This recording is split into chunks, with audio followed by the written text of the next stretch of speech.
Thomas into the slot to Bolduc. Fires it. Scores! Oh, Nelly, he's feeling it tonight. Zack Bolduc picking his spot. Snuggerud stick checks it loose. Buchnevich score! What a play by Snuggerud. Buchnevich has been a monster in this game. He's got the Blues on top 3-0. 2 seconds left. That'll do it. Bring out the Zamboni. And put 12 wins on it. The Blues have won 12 games in a row, setting a new franchise record. How about that? A new franchise record for consecutive wins for your St. Louis Blues. With Alex Ferrario and Tanner Hendrickson, I'm Brandon Kiley. It's BK and Ferrario here on 101 ESPN, and we begin today with the Blues. Alex, I'm going to let you begin today. Normally, I'll give you my 90-second rant on whatever the biggest topic of the day is. Nope, not today. Today, we're coming straight to you. Your Blues have won 12 straight. I didn't believe in them. You did. What are you feeling right now? I am feeling like a Stanley Cup is in our destiny. I am feeling a parade down Market Street, T-Bone. Yeah! Another Brett Hull, we went Blues moment. Oh, maybe not so much. No, I mean, right now, you just feel invincible. And that's even in that Colorado game, to where you knew Colorado was going to make a push at some point. You still knew they were going to win. The one against Detroit, even though they came back, it was like, yeah, they'll get it done.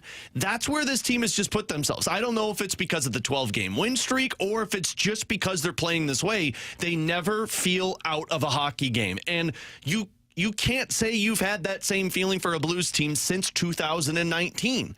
And the wild part about it is, after the Four Nations break, we were talking about how if they lose 2 games, you're probably going to start selling. They went from a -18 goal differential at the exit of the Four Nations break to fast forward today, where they're sitting in the top wild card spot, a +20. The Blues, since the Four Nations face-off, are 18-2-2. The second best team in the NHL, second best, is Dallas, who's been amazing. They are 15-4-3. You have an .864 points percentage. We said .650 felt like it was impossible. The second best in the NHL in this stretch is .750 by Dallas. Yeah. You are at .864. The gap between you and Dallas, first to second, is the same as the gap between Dallas and Winnipeg, who's 12th. It's like a tier of its own. That's the Blues. And then it's the next 10 best teams in the league, and then it's everybody else. I don't say this lightly. It is unbelievable. Yeah. It is difficult to fathom what we have witnessed. I saw in an article today from The Athletic, Alex, when we came back from the Four Nations face-off, the Blues had a 1% chance to make it to the playoffs. A 1% chance. They are now at 99%. To make it to the postseason in 2025. Yeah. I can't believe it. And it's every aspect of the game, too. Like, even in the last 4 or 5 games, which I think we can all agree has not looked as pretty as it did in the first 7 or 8 games of this win streak, they're still just so tight in every aspect of the game. Like, their offense continues to find ways to score goals. You scored 4 on Colorado. Their defense, whether they gave up 4 goals against the Avalanche, and 2 of those came in 6-on-5, which I think might be a little bit of a problem right now, but watch the Colorado in the third period, the way that they played. There's not lanes to the front of the net. Your goaltending has been absurdly good. Your special teams has been playing well. You've got depth of scoring. You've got backup options for you. Every aspect that the Blues have played from February 22nd until today on April 7th, they are first or tied for first in the National Hockey League. And tonight, they have an opportunity to clinch a playoff spot. God, and there's crazy, still dude. 4 games left to be played in the regular season. We thought this was going to go to the end of the regular season and come down to Blues versus Utah. They've already pushed Utah out of the conversation. 1 point tonight pushes Vancouver out of it. And if they pick up a regulation win and Calgary loses in regulation, they've clinched a playoff spot. It's insane. It's absolutely insane. And now what we're really talking about, they're going to make the playoffs. They will.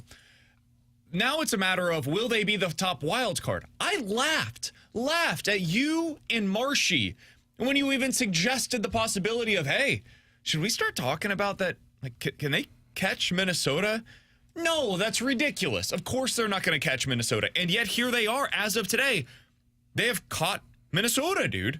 They're right there. They're neck and neck for that top wild card spot right now. That's really the question is, where will they be going? Yeah. Will they be going to Vegas or Winnipeg or, surprisingly enough, Dallas kind of back into this conversation depending on what happens tonight with the Blues? Because if Winnipeg loses, Dallas wins, now they're just 1 point back of that top wildcard spot. I'll tell you what, I want no part of that. That would be worst case scenario in the first round. So it's just all of this happening over 7 weeks. It's jarring. Yeah. It's exciting. It's fun as hell to watch. And you're right, Alex. Like, they've done everything. Defensively, they completely eliminate any of your rush opportunities. The front of the net, good luck trying to get there. Ryan Suter the other night, I didn't get to be on the show on Friday, but him going head-to-head against Crosby right in front of the net, just being like, no, man, back the bleep up. This is not where we allow people to go against us. You're not getting that real estate. And then barking back and forth with Crosby. It was great. So all of this, they're just a really fun team to watch. I don't know where this goes. They could lose in the first round. I would still view this season as a success. What an unbelievable story this has been. And like, comparing it to 2019, if you look at the numbers from that 11-game win streak versus this 12-game win streak, the Blues are outplaying that team. They've scored more goals than that team. They've allowed fewer goals than that team, better power play, better penalty kill. And I told you guys in the office, they've done a 12-game win streak in 21 days played. That team in 2019 had 11 and 27 because the win streak started before the All-Star break. So they were off for a week and a half, and then they came back and continued with 10 straight. So that's what I wanted to ask you guys about. How do you it's hard to separate what the result was from 2019 from the winning streak because we know how that season ended. It ended with them hoisting the cup overhead. This season, we don't know the ending yet, and so you're just caught in the moment as opposed to knowing, okay, well, that one was better because they won the cup. So obviously it led to greater things. If you can, try to put yourself back in 2019, Alex, and try to put yourself back into February of that year as opposed to June, July. How did you feel about the team then compared to how you feel about the Blues right now in the midst of their 12-game winning streak? Do you feel similar? Is it a different feeling? How would you compare those two winning streaks? It's eerily similar with like I'd lean a little towards this year's team. And the reason being is the offense. Like that team, they were good, but they were still only scoring like 2 goals a game, 3 goals a game. It was Binnington that was only allowing 1 or fewer. And I felt really good in 2019 about their goaltending, thinking it doesn't matter who you play, Binnington's going to stop them. I kind of feel that way right now, but it's just kind of the knowledge of what I've seen in the past with him. I think this team is better offensively than that team.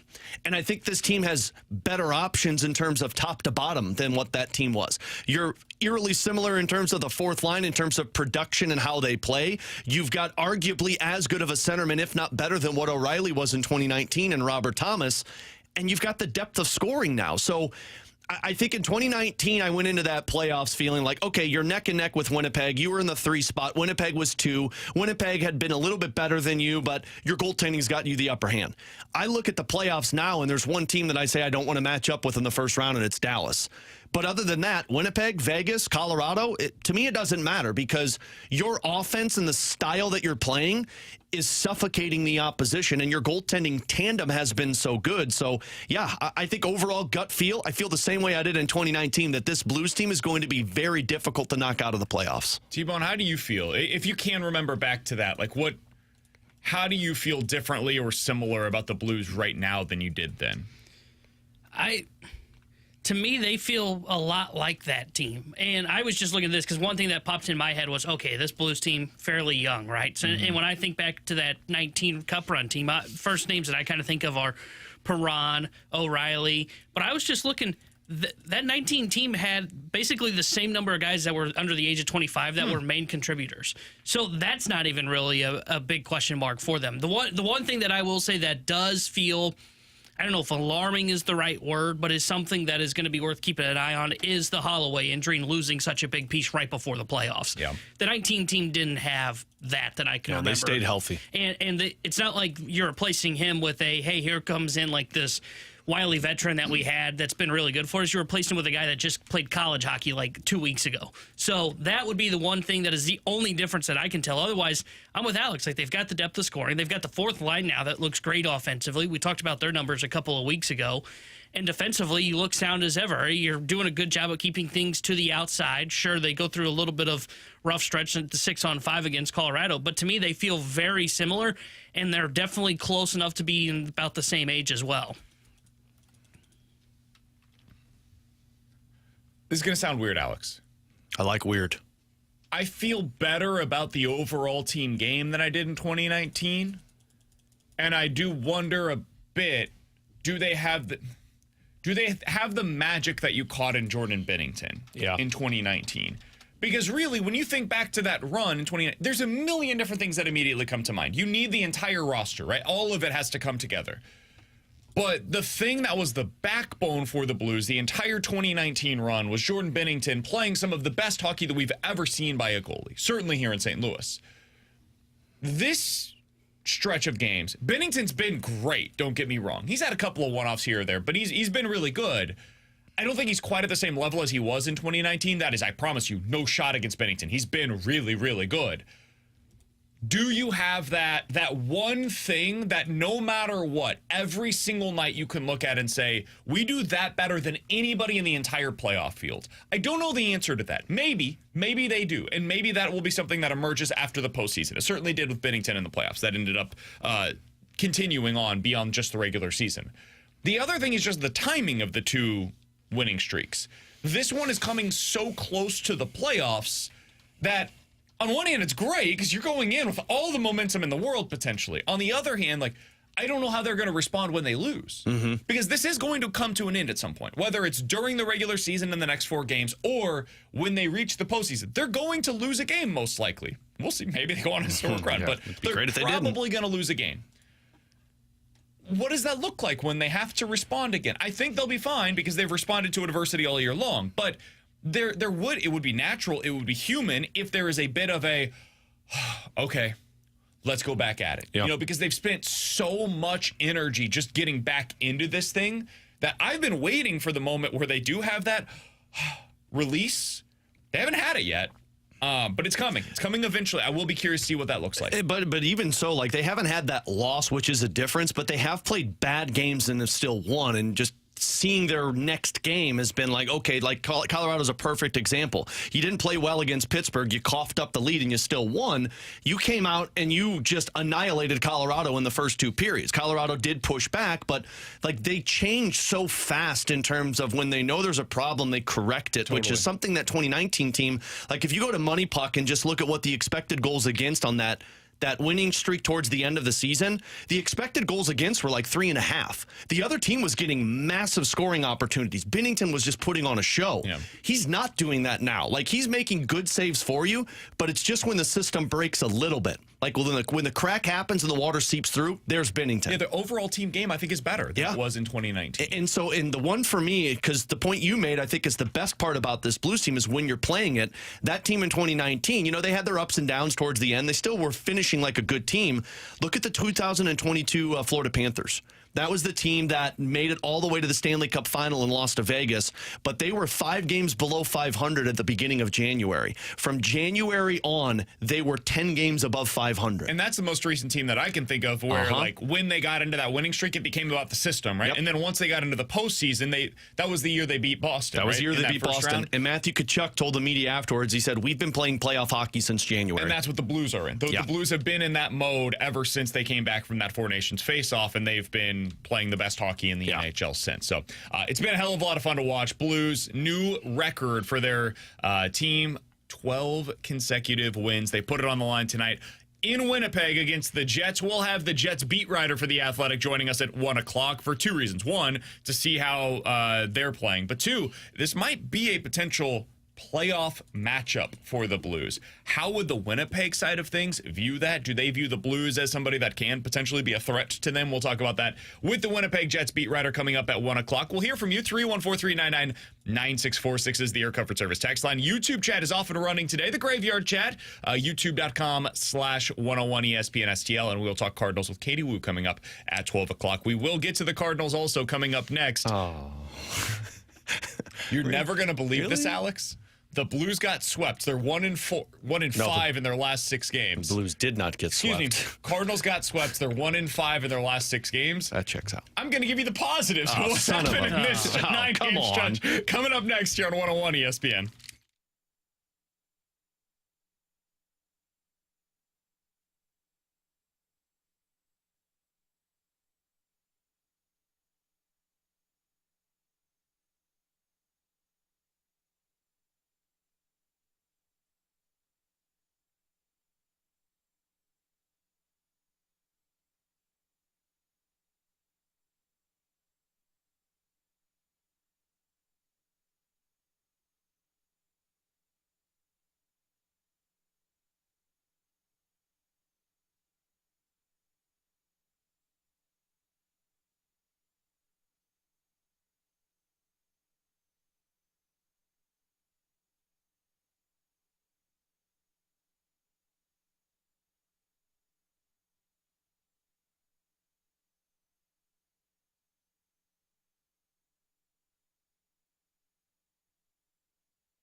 today sucks. All right, like that game sucks. You got to be able to put it behind you and get ready for game 2, which our guys will do. But I don't want to ride this emotional roller coaster either of making too much of things that aren't that big a deal.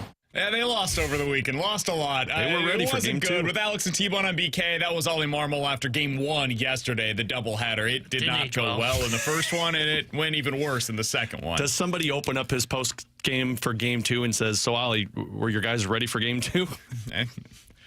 Maybe some of them were, but I'll tell you who wasn't. And they do. It's like Ryan from The Office. He just writes it down in your notebook. Check. I'm going to try to polish up this turd a little bit, Alex. Good luck. T-Bone, we can step away on this one. They got destroyed over the weekend. Miles Michaelis was terrible. It was a really bad first inning for Fetty on Friday as well. It was a horrible day for one of the best closers in Major League Baseball in Ryan Helsley in game 1. He just did not have his stuff, could not find the strike zone. You end up losing that one in extras, which is a consistent theme for this team so far in the last week. But Alex, the stuff that's gone wrong for you so far is like the least important stuff to get answers on this year. I've maintained this from day one. This year is not necessarily about getting into the postseason. It would be great if they could. That would be awesome. But this year is really about finding out, hey, what do you have in Jordan Walker? What is Lars Nootbaar? Do you have something at catcher in Ivan Herrera? Are your young guys coming through? Hey, can Matthew Liberatore stay in the rotation? Do you have guys in Michael McGreevy, Quinn Matthews, etc., that can transition into your rotation? This year is about the young players making good on their promise that they've had in the minor leagues. The answer to most of those questions has been a resounding yes thus far. Alex, you have the second best offense in Major League Baseball so far this year. Second best. The only team that has more runs per game. Just a baseline statistic. Runs per game. The only one that has been better than you is the New York Yankees. You are right now first in batting average. You're batting .300 as a team on the season. First in on-base percentage at .380. Second in slugging percentage at .485. Third lowest strikeout rate on the season. They are doing everything you would want to see from a highly productive offense in Major League Baseball. Well, look at the runners in scoring position. You've got the second most home runs, and you've got the second best batting average, top on-base percentage, and second best slug percentage. They have been great offensively this year. There is no statistic that you will find that says anything other than them being excellent offensively so far this year. And a lot of that is coming from your young guys. Like, your worst player offensively right now is Wilson Contreras. He can't do anything right now. He finally got something going last night, but this team, if you look at the things that are meaningful for 2026 and beyond, you're seeing all of the positive returns that you would want.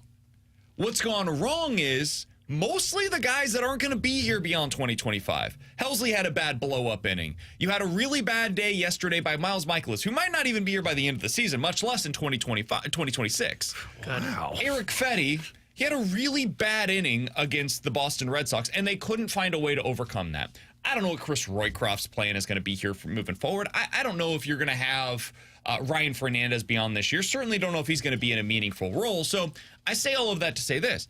I actually think it's been a pretty good start for the Cardinals, despite the fact that they're 4-5, and over the weekend, it felt anything but good as you're watching those games. I understand being negative about the team right now. I don't blame you for it. But if you're just 30,000-foot view at the Cardinals, dude, it's been an overwhelming success thus far. And I know that sounds crazy given the weekend that we're coming off of with them getting swept in Boston.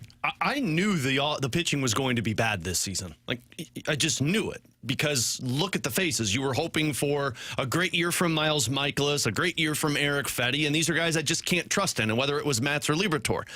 And the bullpen maybe looked like it was going to be good, but there was one guy you were pretty sure on, and it was Ryan Helsley. Super young. We didn't know how they were going to. It was inexperience. Yeah. The one thing, though, that I went into the season saying, like, look, if you want to get me on board as a Cardinals fan, I got to see the offense. They've done everything. And again, it's small sample size. You're not even at 10 games yet on the season, but we just listed off all of those numbers for you. Like, to be top 5 at this point of the season would still be impressive, but we're talking about either best or second best, and the runners in scoring position, again, the biggest thing that I focused in on, because you can get hits and score runs all you want, but if you can't do it with guys in scoring position, what's the point? It's typically how you score the runs, but I'm with you. Absolutely, but maybe you score them at first and you slug, baby, slug. Whatever. Who knows? No, Shut up, Brandon. Let me talk for a minute. We're station to station, baby. Yeah. It's the younger guys, too. Like, the fact that we're talking about Lars Nootbaar and Ivan Herrera and Jordan Walker and Victor Scott. If Wilson Contreras is the worst hitter on your team 10 games into the season, you are in great shape, Cardinals fans. So, yeah, the pitching is going to be the reason why we're frustrated this year, because the offense should be a team that gets you to the playoffs, and your pitching is going to take you down a negative path. But look at what you got in the system. At least there's optimism with that. It's the same thing I went into the Blues season with. I wanted to see, did you have pieces that are setting you up for success in the future? And right now, they absolutely do. And look at the guys that are struggling. It's Fetty with a bad start. It's Michaelis, who's been mostly bad this year. It's John King. It's Ryan Fernandez. Fernandez is the one that, like, man, that sucks. You'd really like to see him get going, because he could be a part of your future. He could be the next closer for the Cardinals, and right now he certainly does not look the part. But it's guys that aren't pieces for the future that are struggling for you. I know everybody's saying the pitching's bad, the pitching's bad. No, you've had a few pitchers that have been bad. Overall, I'd say the pitching's been fine. It's been underwhelming, but like Palante yesterday, not a good start, don't get me wrong. He was fine. He was mostly fine. Yeah. Matthew Liberatore, he looked really good. We'll see what he looks like tonight, but he looked really good in his first appearance. Steven Matz, he's been okay. Been okay so far. Like, you have not had this horrific start from all of your pitchers. It's just like basically 3 or 4 of them had really terrible days to the point where you could not overcome the performances that they put out there. And yesterday, game 1, that was the formula. They had the formula to win that game in Boston. And then the guy that, like, I don't know what you do there if you're Ollie. I saw a bunch of people like, Ollie's mismanaged this bullpen. No, dude. He put your bullpen into a position to have success, and then Ryan Helsley went out there and had no chance to find the strike zone. So, like, I don't know what your manager is supposed to do in that spot. They had the formula, they had the game 1, and their closer blew it. That's it. There is no more discussion that has to be had there. And then in the extra innings, yesterday and then a couple of days ago as well, they couldn't get the runner in, man. If you can't get the run in with a guy standing on second to begin the 10th inning, that's on you. You can't blame anybody else. It's not on the manager. So I think the team overall has mostly impressed me so far this year. And I know that sounds crazy. They're 4-5. It's not a great start in terms of the record, but the stuff that matters, it's been good. Yeah, and the reason that I look at this and say it's been good is, I mean, you guys mentioned those offensive pieces. If those guys don't hit, and we go into, and look, maybe they end up don't hitting, but you go into the next offseason, you say, all right, we didn't get answers on a lot of the young guys. A lot of the young guys just aren't big leaguers. You know how many guys that I would look at in their minor league system and say, hey, guess at least they've got offensive pieces coming? It would be J.J. Weatherholt, and that might be it. Yeah. Some catchers. They've got a like couple 17 catchers, different sure. catchers. He'll be set there system. for the next 15 I'm looking years. more at the position player side because, yeah, we're apparently loaded at the catcher position. I can at least count on probably both my hands get up to potentially about 7 to 10 kind of exciting arms in their minor league system that maybe they don't pan out. But that is how it works with pitching, right? You come up with a group of young arms, and typically like 1 or 2 ends up hitting. At least they've got that going for them. So to your point on the pitching, sure, it may not look great right now. They've got that coming. If these guys don't hit in this lineup, they are in a rebuild. It is not a retool or refresh or whatever the hell we're on now, transition. It is, hey, we don't have any offensive pieces, and we're not going to go out and spend to go fix those problems. So we kind of have to tear this thing down to the studs. We have had this question asked a number of times, and I would be curious your guys' perspective on this. Miles Michaelis has been bad so far this year. There's no way around it. He's just been bad. And this is a continuation. It is not all that different from what we saw a year ago, where he was a below league average pitcher. What do you think is the runway for him? Like, whether that means a DFA, if that means demoting him into the bullpen and just, hey, you're our long man. The spot where we used to have Steven Matz, yeah, that's now you. You go in for mop-up duty. What do you think the runway looks like for Miles Michaelis before you have to get yourself to that place, Alex? I don't the trade deadline, probably, and then they see if they can move him somewhere. But I don't think they're going to cut him or DFA him.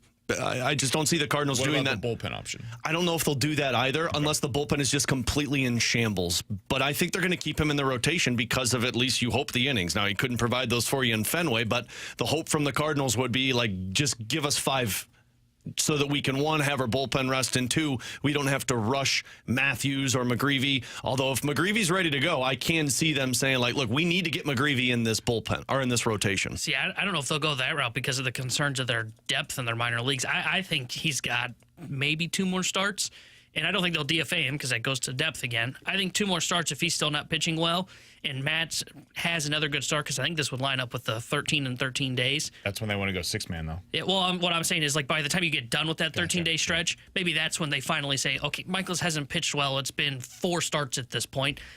Matt's has shown us more. Let's just flip those roles. And then to your point, Michaels basically is on mop-up duty in the bullpen. And then as Quinn Matthews gets ready, as we'll see what they do with Gordon Graceffo. But as Quinn Matthews gets closer and they get a little bit more kind of padding with their depth chart, then maybe that's when they would say, okay, now it is time to cut bait with Miles Michaels. We can bring up a bullpen arm. We've also got somebody else that's ready to go as a starter. That's kind of where I'm at. I think you get into early May, you start having the discussions of what's the plan here. I do not think they will DFA him, at least not until June, July. That's when we typically see the Cardinals make moves like that, whether it's the one that immediately comes to mind for me typically is Johnny Peralta, because they still had some decent money left on that contract. And they're like, this is not working. It's clogging up a spot on our roster. It's just best for both of us if we go our separate ways. I don't know if they'll actually do it, but if we get to a place of that conversation, I think it's probably not until June or July. Like, you're talking right before the All-Star break is probably when it first starts to become a conversation with them. Before then, the real decision is, do you continue to put him out there every 5th day?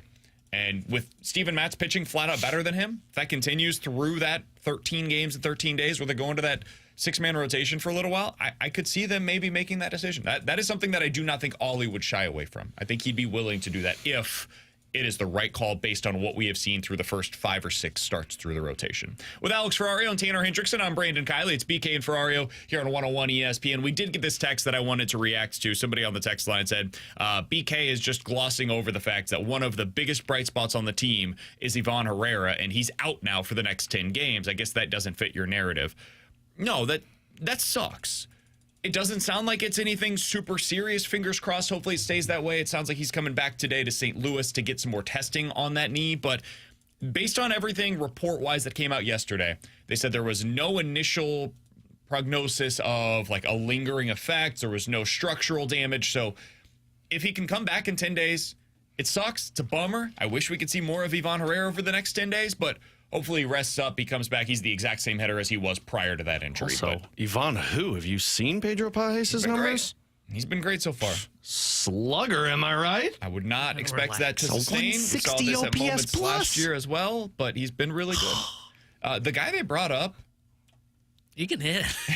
he's kind of interesting. I didn't even know he was in our system. Isn't that? Oh, I was saying, isn't that the guy that? No, you don't like? You're thinking of Jimmy. Oh no, I don't know who you're thinking of. Jimmy. I thought they were going to call up Jimmy Crooks, but and then I was, that would be a really quick call. Yeah, well, and that's what in my head I first thought yesterday when that injury happened was, oh, they're going to go claim Chadwick Trump, who just got DFA'd by the Braves. I was like, oh, that makes all the sense. I didn't even know they had this guy in the system.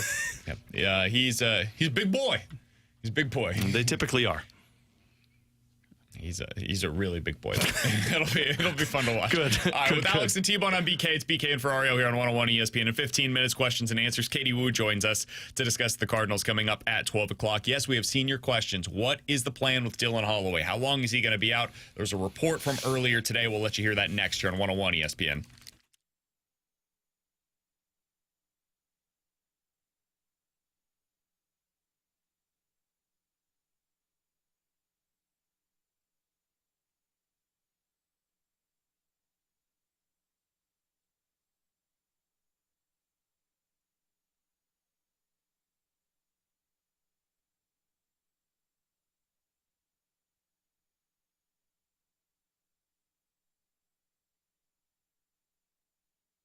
Alex Ferrario with you to tell you about my friends out at Rhino Shield. We had tons of rain over the weekend. That doesn't surprise anybody. But with all of that rain and moisture that we just went through, that could deteriorate the exterior of your home. The paint that you had on it, it could start chipping away. You could start getting those water spots on it. That's why you need to use Rhino Shield, because if your house needs a facelift, if your business needs a facelift, Rhino Shield's product is engineered to outlast any paint that you're going to use on the exterior exterior of your home. It's ceramic coating that sticks 8 to 10 times thicker than any paint you would put on it. Plus, it's 100% waterproof, 90% deflects the UV rays, so you're going to save some money on the energy bills. Here's the bottom line. When you use Rhino Shield, you don't have to worry about your exterior look ever again, because Rhino Shield is backed by a 25-year transferable warranty. I used Rhino Shield back in 2020. Our house still today looks brand new, and that's the work you get with Darren and his team. His team's incredible. You schedule it, they get out, they get the job done quickly and efficiently. Call them today. Tell them Alex Ferrario sent you. 877-25-RHINO, 877-25RHINO.com.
Tanner Hendrickson here, the Sports Center update driven by Johnny Londoff Chevrolet and Johnny Londoff Autoplex. Blues back in action tonight as they take on the Winnipeg Jets. Well, pregame coverage starting at 5:30 with Alex Ferrario, then puck drop at 6:30 with the voice of the Blues, Chris Kerber.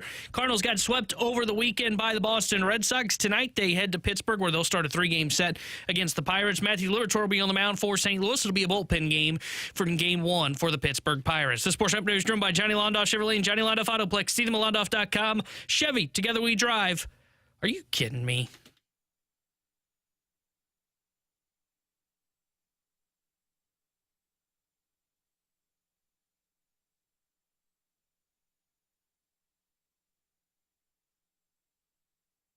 The news does not appear to be good, however, for Dylan Holloway, who's had a breakthrough season for the St. Louis Blues. third in team scoring, 63 points in 77 games. He was injured the other night. Jim Montgomery said today they didn't get as good news as they hoped. He termed it week to week. I think there's still more clarity we could get here in the next 24 to 48 hours, but it appears as if the Blues are preparing. They won't have him at the start of the playoffs. We'll see. All right, that was a report on Sportsnet from Elliot Friedman. With Alex and T-Bone, I'm BK. That was his report on Dylan Holloway and when or if we could see Holloway again this season. The Blues termed it week to week over the weekend. Alex, it sure sounds like it's more couple weeks and then we'll see. What is your level of concern? Not about the team right now. The rest of the regular season is really tune-up for the postseason at this point. The Blues are going to get in, and then it's a matter of where they're seated, who their matchup is, all that. But you'd like to have him back for that first round playoff series. Sounds like that's at least up in the air. Parayko, you hope maybe gets at least a game or two, maybe three before you get to the postseason to get him tuned up as well. It was also not a great report over the weekend on him from Jim Montgomery, who said, yeah, he's out there, he's skating. Even if he thought he was ready right now, I'm not sure I believe I would have full confidence in him. On this one with the Holloway thing, what does this mean for the Blues as they get closer to the playoffs and what it means for them once they get in? Yeah, well, first thing with the injuries, like it's always like an important reminder it's playoff season. And so what sounds like it could be more severe might not be as severe. What sounds like it's very severe could just be day to day. Like when he said it was week to week, they obviously didn't have information. But like if they were in the playoffs, I think he'd be saying the same thing. It's week to week or it's day to day. We'll have to wait till we see right now. So I'm not like thinking he's not going to be available at all for the postseason. It's just concerning because you thought it was just kind of something that was nagging that they needed rest. And now it's like, hey, maybe this is going to be a lingering effect. And what type of player does he look like? I still think Parayko's going to play one of these games on this road trip.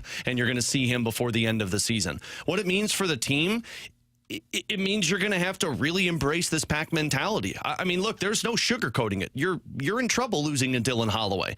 But I also said you're in trouble losing a Colton Parayko, and they still found a way to do that. Now, defense is very different than offense because defense, you're playing into a structure that keeps things to the outside that a lot of people can do. A lot of people can't do what Dylan Holloway does in terms of speed, the ability to shove guys off of puck, win puck battles, and have the elite shot to score goals. So that's the part that you look at and you say, cool, who steps up for us? It's got to be Snuggerud, and it's got to be Zack Bolduc, and it's got to be Jake Neighbors. Those are the three that we're talking about here right now. Matthew Joseph is going to be inserted into the lineup. I don't expect Dvorsky to play at all. I think it's just being up here in insurance unless another injury pops up. But Matthew Joseph is in, and Matthew Joseph is just going to have to keep doing what he was doing before. You play good for 2 periods, and if it's tight, you're going to sit in the third period. But that's just, you go to the defensive side of things. I think it's more importantly now Snuggerud, Neighbors, and Bolduc's job to pick up the pace of Dylan Holloway because Neighbors slots into that Holloway spot. Jim Montgomery said before the game Saturday, look, he's going to have to add a little bit more speed to his game, which he just doesn't do. But Monty said he's one of the best teammates he's ever seen in terms of he just does what the team asks. And I thought he played well against Colorado. Bolduc needs to be the power play threat that he was against Colorado. You need to be an offensive threat when there's an opportunity to pounce. And Snuggerud's probably the biggest one with a bigger role now. You're going to play top line minutes. You're probably going to be playing with Robert Thomas and Pavel Buchnevich consistently. And can you just be a constant piece for them? Can you be a third wheel on that train that's running when they're out there? Because I thought he played well against Colorado. All you need to do is you need to go out there and not put the puck in a dangerous situation. And when you're in the offensive zone, as Montgomery has said it, be the offensive weapon we know you are. So do I think they're in trouble? No, I think they're going to keep playing the same way. But it's a massive load to try and fill that you don't have with Dylan Holloway now, and playoffs are a little concerning when you don't have that piece. Yeah, to me, like, I get what you're saying. Holloway, the guy that has to take his role is Snuggerud. And to a degree, that's true, right? Like, Snuggie is going to get more opportunities now by going up to that top line because now you've got Jake Neighbors that bumps down to the second line, and you make it work from there. Like, those guys were all going to be here no matter what. Nothing has actually changed in terms of what you need from him necessarily. The guy that is actually replacing Dylan Holloway is Matthew Joseph. This is like the Cardinals conversation where it was Victor Scott versus Nolan Gorman. No, not for one position, but for one spot in the lineup. You had Jimmy Snuggerud. He was here. You had Neighbors. You had Bolduc. All of those guys were going to be in the lineup with Dylan Holloway. And that's part of what made this team so exciting is, all right, you plug in Jimmy Snuggerud. We don't know what he's going to be. He's been better than I expected personally. He's been awesome. And I think that he might be able to fill that role on the top line admirably. But Is Kyrou the same player without Dylan Holloway in the postseason? I don't know. Part of, I think, what makes Jordan Kyrou who he is right now is that he has that guy on the other side that teams have to respect. Jake Neighbors is a good player. He's not Dylan Holloway. He doesn't have that same shot. He doesn't have the same speed. Those guys get out on the rush together with Kyrou and Holloway, and dude, that's one of the best things that this team has had going for it lately. So I'm not telling you the season is over. There's no reason to even watch in the playoffs. None of that. This team can still beat anybody because that's how great they have been playing. They've got a system. They've got a structure. They're playing it well. I do think if he is unable, and we don't know this right now, if he's unable to return this season, it does change the ceiling to me. And I have that much respect for who Dylan Holloway is, but I'm the same dude that told you when Colton Parayko got hurt, they weren't going to be able to overcome that, and they have. Not only have they overcome it, they just set the record for most consecutive wins in a row. So who knows? This team's capable of anything, but that's the BKO. It does have me very anxious, very nervous about what this could mean for their playoffs. I think the guy that I circle that is probably the biggest key in all of this is Jake Neighbors. I'm not looking at Snuggerud because, look, they've used 3 different guys up there with Thomas and Buchnevich, and all of them have worked. Neighbors, Bolduc, Snuggerud. Totally. I'm not worried about that. In the third line, I'm not as good. Matthew Joseph is a guy that I don't know if I want out there in a 1-goal game in the third period, and Jim Montgomery has essentially showed you that with the ice time. But for the first 17 games out of the Four Nations break, Joseph, Sundqvist, and Bolduc were together, and Bolduc scored 9 goals, was 12 points, and was a +7. You can make that line work. So I think that's a third line that you could still get mismatches with. It comes to that second line. And you're right. Holloway, did he make Kyrou and Shen better, or was it just that line had chemistry? You don't have that speed element anymore. But what you do have is you got a different identity to it, because now you got more of a physical presence that doesn't force Braden Shen to play that maybe still creates some space for Kyrou, and you've got a net front presence. All of this is really going to come down to what does Jake Neighbors provide on that second line. And I mean, look, the one game he played, he picked up a goal against Colorado. So I think they're going to be fine. You just don't replace a Dylan Holloway, and especially in a 7-game matchup against a Vegas Golden Knights. Exactly. That's where you really want the mismatches for Dylan Holloway. And he fits the style. Like, that series is going to be super physical. We know that. If you go up against Vegas, they're going to be physical with you, and he's a guy that can match that. If you go up against Winnipeg, they're going to be a team that plays more speed with you. And guess what? He can match that as well. That's part of what I liked about him in the potential first-round matchup. He can play any style, and it works. It works for him, and he takes some of the pressure off of Shin and Kyrou. So I think that it's obvious to say the guy that has the most pressure is the guy that's moving up to that top line now, which is Jimmy Snuggerud. I agree with your premise.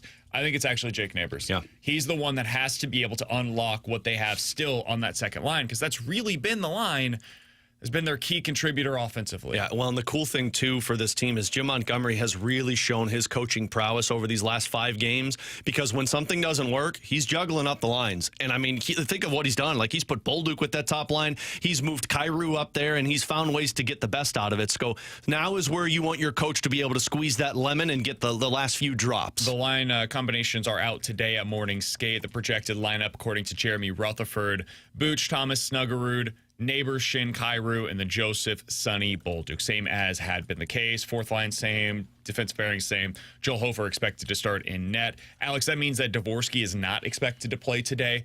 Not a huge surprise. We didn't think that he would, but do you think he has any chance of helping this team down the stretch? Not in the playoffs. He's an emergency call-up for the team. Not an emergency call-up, but he's a call-up for the team because Texier's not ready to go. Montgomery said at least going into this road trip. I think if this team makes the playoffs and clinches either tonight or on Wednesday, you could probably see Dvorsky get a game on Saturday, maybe Tuesday against Utah. Sure. But the Thunderbirds clinched a playoff spot last night, so as soon as Holloway is back or Texier is back, my expectation is Dvorsky goes down and plays top-line minutes with the Thunderbirds. And then when they get eliminated from the playoffs, if they do, he'll be one of those black aces that joins the Blues in the playoffs. Let's talk to Katie Wu coming up in about 15 minutes or so. We want to hear from you coming up next. 314-399-9646 is the Air Comfort Service text line. If you guys have any questions, we will answer them coming up here on BK and Ferrario.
All right, 314-399-9646 is the Air Comfort Service text line for questions and answers. From the 636, guys, do you think the Cardinals made a mistake in not bringing back Kyle Gibson this season? I haven't seen what he has done. Has he pitched yet for Baltimore? I have not checked. I don't know. Let's find out together as a group. On the count of 3. 1, 2, 3. He has not. He hasn't appeared in the game yet. No. He signed late. It's not his fault. I think Gibson was good for you in the first half. He was not good for you in the second half. And you would have been taking another spot away. Were you getting rid of Fetty to bring in Gibson? Because that would have been the move. If you wanted to make a move in the offseason to bring back Gibson, it would have been, hey, acquire more assets for Eric Fetty. Right. You end up spending a little bit less on Gibson than what you were spending on Fetty. Maybe you're able to bring in a bullpen arm in that scenario where it's a $2 million bullpen arm, but then you lack flexibility in your bullpen. So if that's the mistake, I would have been fine. Maybe you don't get a good asset back on the other side, but who knows what you were going to get on that. And I'd rather have Fetty because at least there's somewhat of an upside than what Gibson was. I don't think it tangibly would have changed your team a lot this year. No. Yeah, I agree with that. More for future than now. I would have traded Fetty in the offseason because I think that's when his value is going to be highest. I can't see a pitcher like him being something that playoff teams are really seeking after, unless they're like desperate need of like a 3 or a 4. But even then, they maybe don't give up that much for him.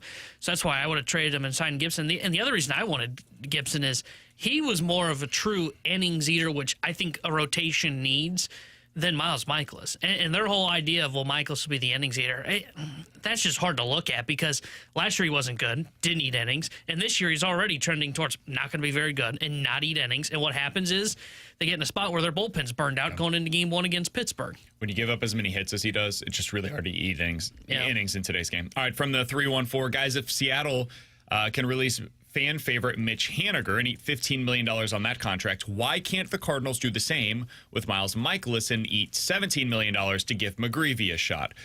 T-Bone, we've been talking about this a lot. I know people don't like this, and I don't blame you for it, but if you want the honest-to-God answer, it is this.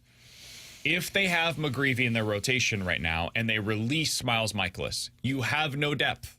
There is nobody ready to go at the minor league level that they would be comfortable with. Gordon Graceffo is the next man up. Did you guys like what you saw from him yesterday?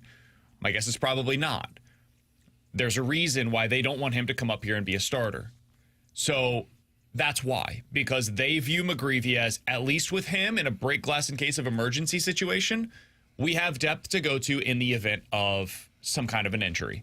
Without that, you have no backstop. That's it. So that's why. Yeah. I'm not telling you have to like it, but that's the explanation. Yeah, right now, it's hard to say it, but they can at least look at their organization and say, we've got, 7 pitchers? Michaelis, Matt counts as depth for me. I think they would build him up, and he's still kind of stretched out to an extent. And then you've got McGreevy, and then you would have Graceffo, and even Graceffo, like last night you saw it. It's not about, I think his stuff will play up when he goes to the bullpen, but you saw as he got tired, his stuff really diminishes, and that's why they were considering him as a bullpen arm till they needed somebody. This is also, and this is my most important point about all of this, with McGreevy being down there, this is to protect Quinn Matthews. That is the number one reason why McGreevy is down in the minor leagues and serving as the 6th starter. So the break glass in case of emergency is him and not Quinn Matthews potentially being rushed. From the 314, simple question, do you guys believe the pitching will get better than what it's been? Well, this season? No. Oh, I think it'll get better from where it's at. I don't know if it'll be great. That's my perspective. Will it be better than the worst in the league? Yep. I think it will. Yeah, it'll be bottom 5 in the league. I think it'll be bottom 10. Yeah, I'd agree with that. I think you'll be somewhere in that 20 to 25 range in terms of the overall ERA for your pitching. I don't see the light at the end of the tunnel for the bullpen / 2 of your 5 starters. I think Fernandez will be better than this. I think Helsley will be good. And from there, I don't know. I don't know in the bullpen. I think Maton has been good and will be pretty good for the rest of the year. But other than that, those guys are all, they're bullpen arms, man. they're unreliable. Yeah.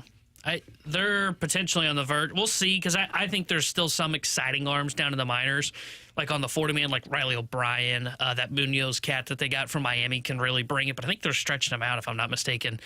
at some point, if this bullpen doesn't start to pitch well, and I mean more of the middle relief, they will begin the bullpen churn. This is not we're just sticking with this.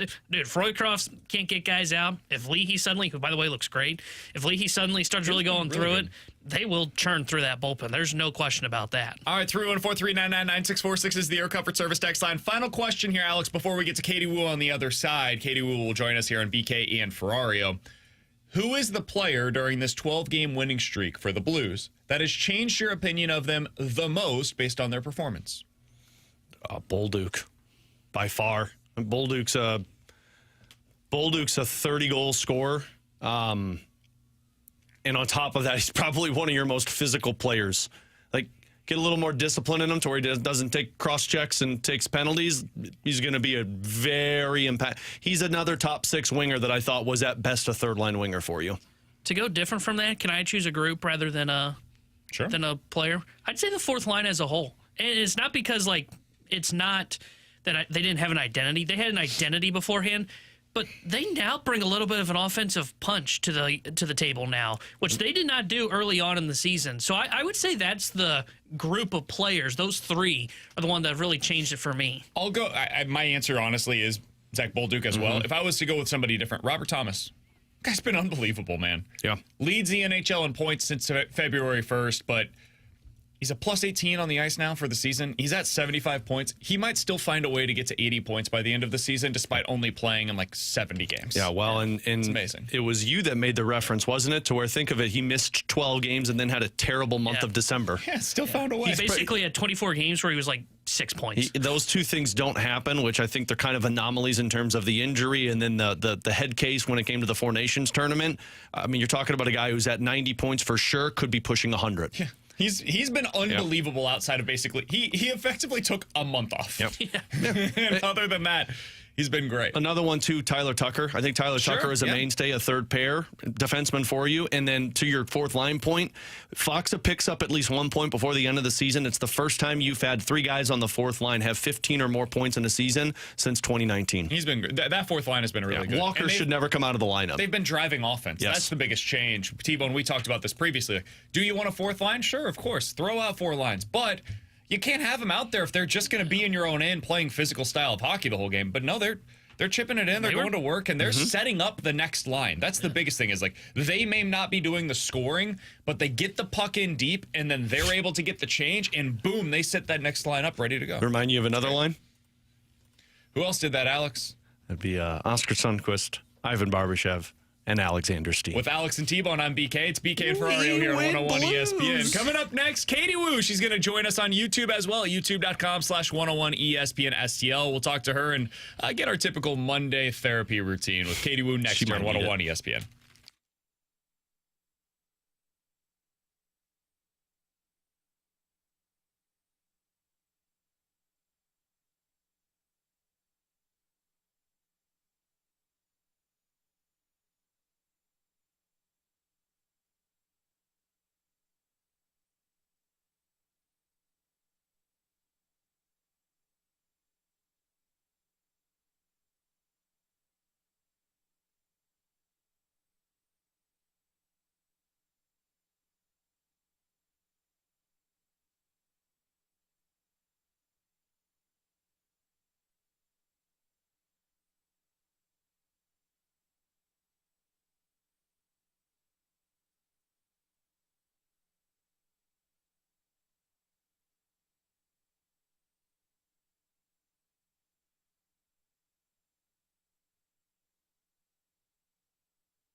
Boring.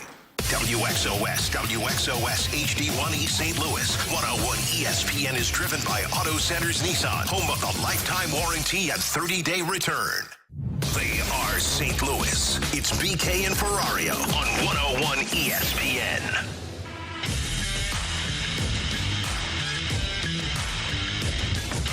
All right, Alex, the Cardinals got absolutely destroyed out in Boston over the weekend. The starting pitching wasn't very good. The bullpen was somehow potentially even worse.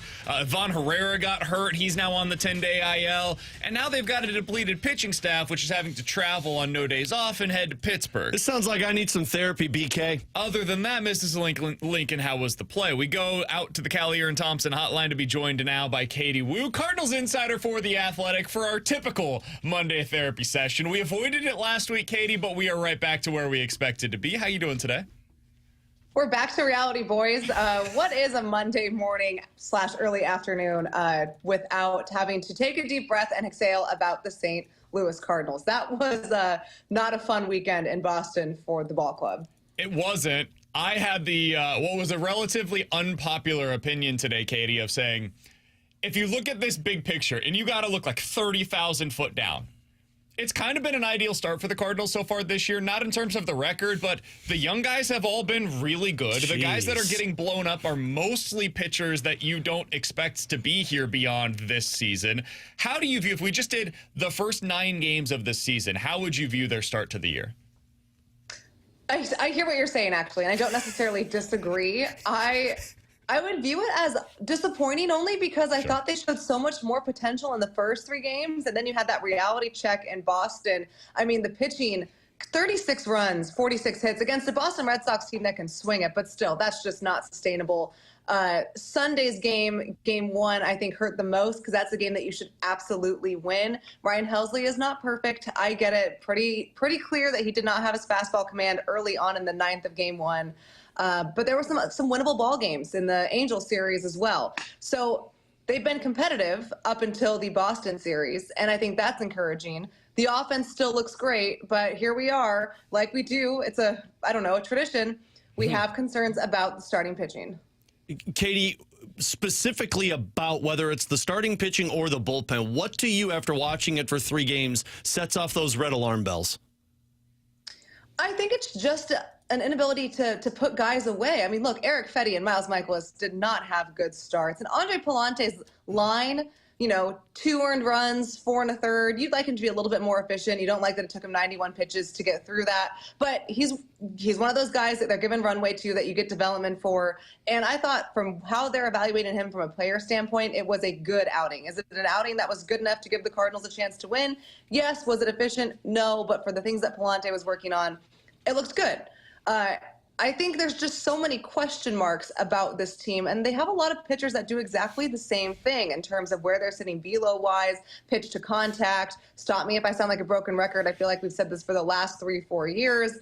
And, Miles Michaelis, that was not a good outing. That's not exactly breaking news there. I think some of the frustration with Michaelis, as you guys know, he's always been a total pro, is if the Cardinals are going to lose games, they should be losing them with players that are in their future, not in their past. But it's April 7th. Miles Michaelis is due to make almost $18 million. He's going to continue to start for as long as the Cardinals feel like he possibly can. And then maybe we'll see some of the younger guys. But I think that's where the frustration is. If the Cardinals are going to lose because of their starting rotation, I think fans would much rather have the younger players that are going to be part of their future losing those ball games, rather than the guys that are probably not going to be here after the 2025 season. I'm sure you've seen that in your Twitter mentions. We've certainly seen that on the text line so far today, is, okay, just go with Michael McGreevy. Like, if this is what you're going to see from Miles Michaelis, just go with McGreevy instead. What do you think that runway looks like, Katie? Obviously, not all of them are going to look the way that it did last night. Even if you think Miles Michaelis is just washed and terrible, he's not going to be that every time he goes out there, because that is the worst pitcher in the history of Major League Baseball. So what do you think, realistically speaking, this runway looks like for Michaelis to try to get himself back on track? I think they're going to give him extended opportunities, and we'll see how Steven Matz looks. I'm not too confident. I mean, this is just my speculation about the feasibility of the six-man rotation, given where the bullpen is. But I'm sure we'll get into that. And the Cardinals still have about 10 days before they get to their plans for that six-man rotation. It depends on what's going on in AAA as well. You know, there's been a lot of rainouts for Memphis, so that pitching schedule is kind of weirded out. We'll see how McGreevy looks. He's, in my mind, the first man up there. So it just depends. I think the Cardinals are trying to stay as competitive as possible. Look, they're 4-5, haven't even played 10 games yet. I don't think we can write them off officially after a 9-game sample size. But certainly Miles knows that there's a lot of pressure on him to figure this out early, because there is that runway that they have for the younger guys that they want to see. And while the contract's going to play, and there is a desire, and the club has said this, for him to eat innings, he did not do that obviously yesterday. There is some sort of internal desire for the veterans like Fetty, like Michaelis, like Matz to eat innings and maybe save some of these young arms so they're not coming up in their first full season and having to notch 6-7 innings a game or a start. So I'm not sure what the runway is for Miles Michaelis. I know that last start was certainly not encouraging, and he's someone that, based on his last 2 seasons of work, is not going to have a lot of optimism from the fan base as well. But it's much too early for the DFA Michaelis fan group that I see over Twitter. Just to let you know, I did completely get off the app for the second game. I was like, this is not worth it. We'll talk to you guys on Monday. That was a good call. So you needed this more than we needed you, Katie, is what you're saying. Maybe. Well, could the other option for Michaelis be the bullpen? I don't think so. I think, again, when you're looking at where the bullpen is at, if anyone is going to go back there, it's Liberatore, who that's, you know, much down the line. They're going to give him plenty of chances to start, just because he's proven he can already do it. And if, you know, the starting pitching experiment doesn't go well for Libby, at least the Cardinals can put him back in a role that they know already that he excels at. I think for Michaelis and his remaining stint in St. Louis, it's figure it out as a starter or bust, but the Cardinals are going to, you know, give him some runway too. But I certainly understand the fan frustration on the other side. Katie, the last time that the Cardinals had 10 hits in 9 straight games was 2003. The last time they stretched that streak to 10 games was 1979. The offense has been really good so far this year, and they're first in batting average, second in on base, second in slugging percentage so far. There's really no number you can look at and be like, well, that's disappointing. What have you made of what they've been able to do so far offensively this year? That's been the positive, while the pitching obviously has been not as good. Yes. Yeah. If the Cardinals are going to be competitive, it's going to be because of their offense. I've been thoroughly impressed by the competitiveness of the at-bats, the relentless approach, how everyone looks convicted in their approach and trusts themselves. I mean, they're doing all of this with a really slow start from Wilson Contreras, who is arguably the best hitter on paper. Now they're going to have to figure out a way to do it without Ivan Herrera for the time being, who has been their best hitter from a statistic perspective to start the year. But I like the offense. And because of that offense, the Cardinals are rarely ever truly out of it, Sunday game 2 aside. I mean, I thought Friday, while it was a loss, that was the perfect sign of how this lineup can make anything happen. It is, you know, they're trailing by multiple runs, 6-7 runs for most of the game. They come in there and they force the Red Sox in the 9th to bring in their closer. And that's a win within a long season. Yes, it's a loss in the game or the score column, but forcing a team to use their closer in a game they shouldn't have to, that changes the rest of the series for the Red Sox. Now, of course, it didn't really matter. The Red Sox swept the Cardinals anyway. But I think that kind of attack makes other teams nervous, and it gives the Cardinals a lot of confidence to know that they are rarely out of it. And that is because they have a lot of guys that are swinging the bat well right now, that are convicted in their approach, and can just have more or less learned how to do damage. Even though it is a short sample size, Katie, like the front office said that they wanted to get answers this season because of that offense. Do you think they're starting to have their eyes open up a little bit in terms of guys that are impacting their future? I think so. I mean, I don't think you can ask for a better start from Lars Nootbaar. That dude is always on base. He's a catalyst at the top of the lineup. Brendan Donovan's taken some good swings. Nolan Arenado looks much more relaxed. He looks more like himself. You go down the lineup. Love what you're seeing out of Luke and Baker. It's not easy to be a bench bat and kind of start only against lefties, but that approach from him looks fantastic. I mean, you go down the list, Mason Wynn starting to heat up. Jordan Walker's taken really good at bats. So, while sometimes the work that these players are doing won't be reflected necessarily in the box score, you can look at the things that we know they're working on. For example, we know Jordan Walker is working on hitting the ball up in the air and laying off the breaking ball pitches low and away. And the quality of his at-bats, especially with pitch selection, have already been much better. So we're looking again at little victories within the game itself, which Ollie Marmol believes will translate to bigger victories down the stretch.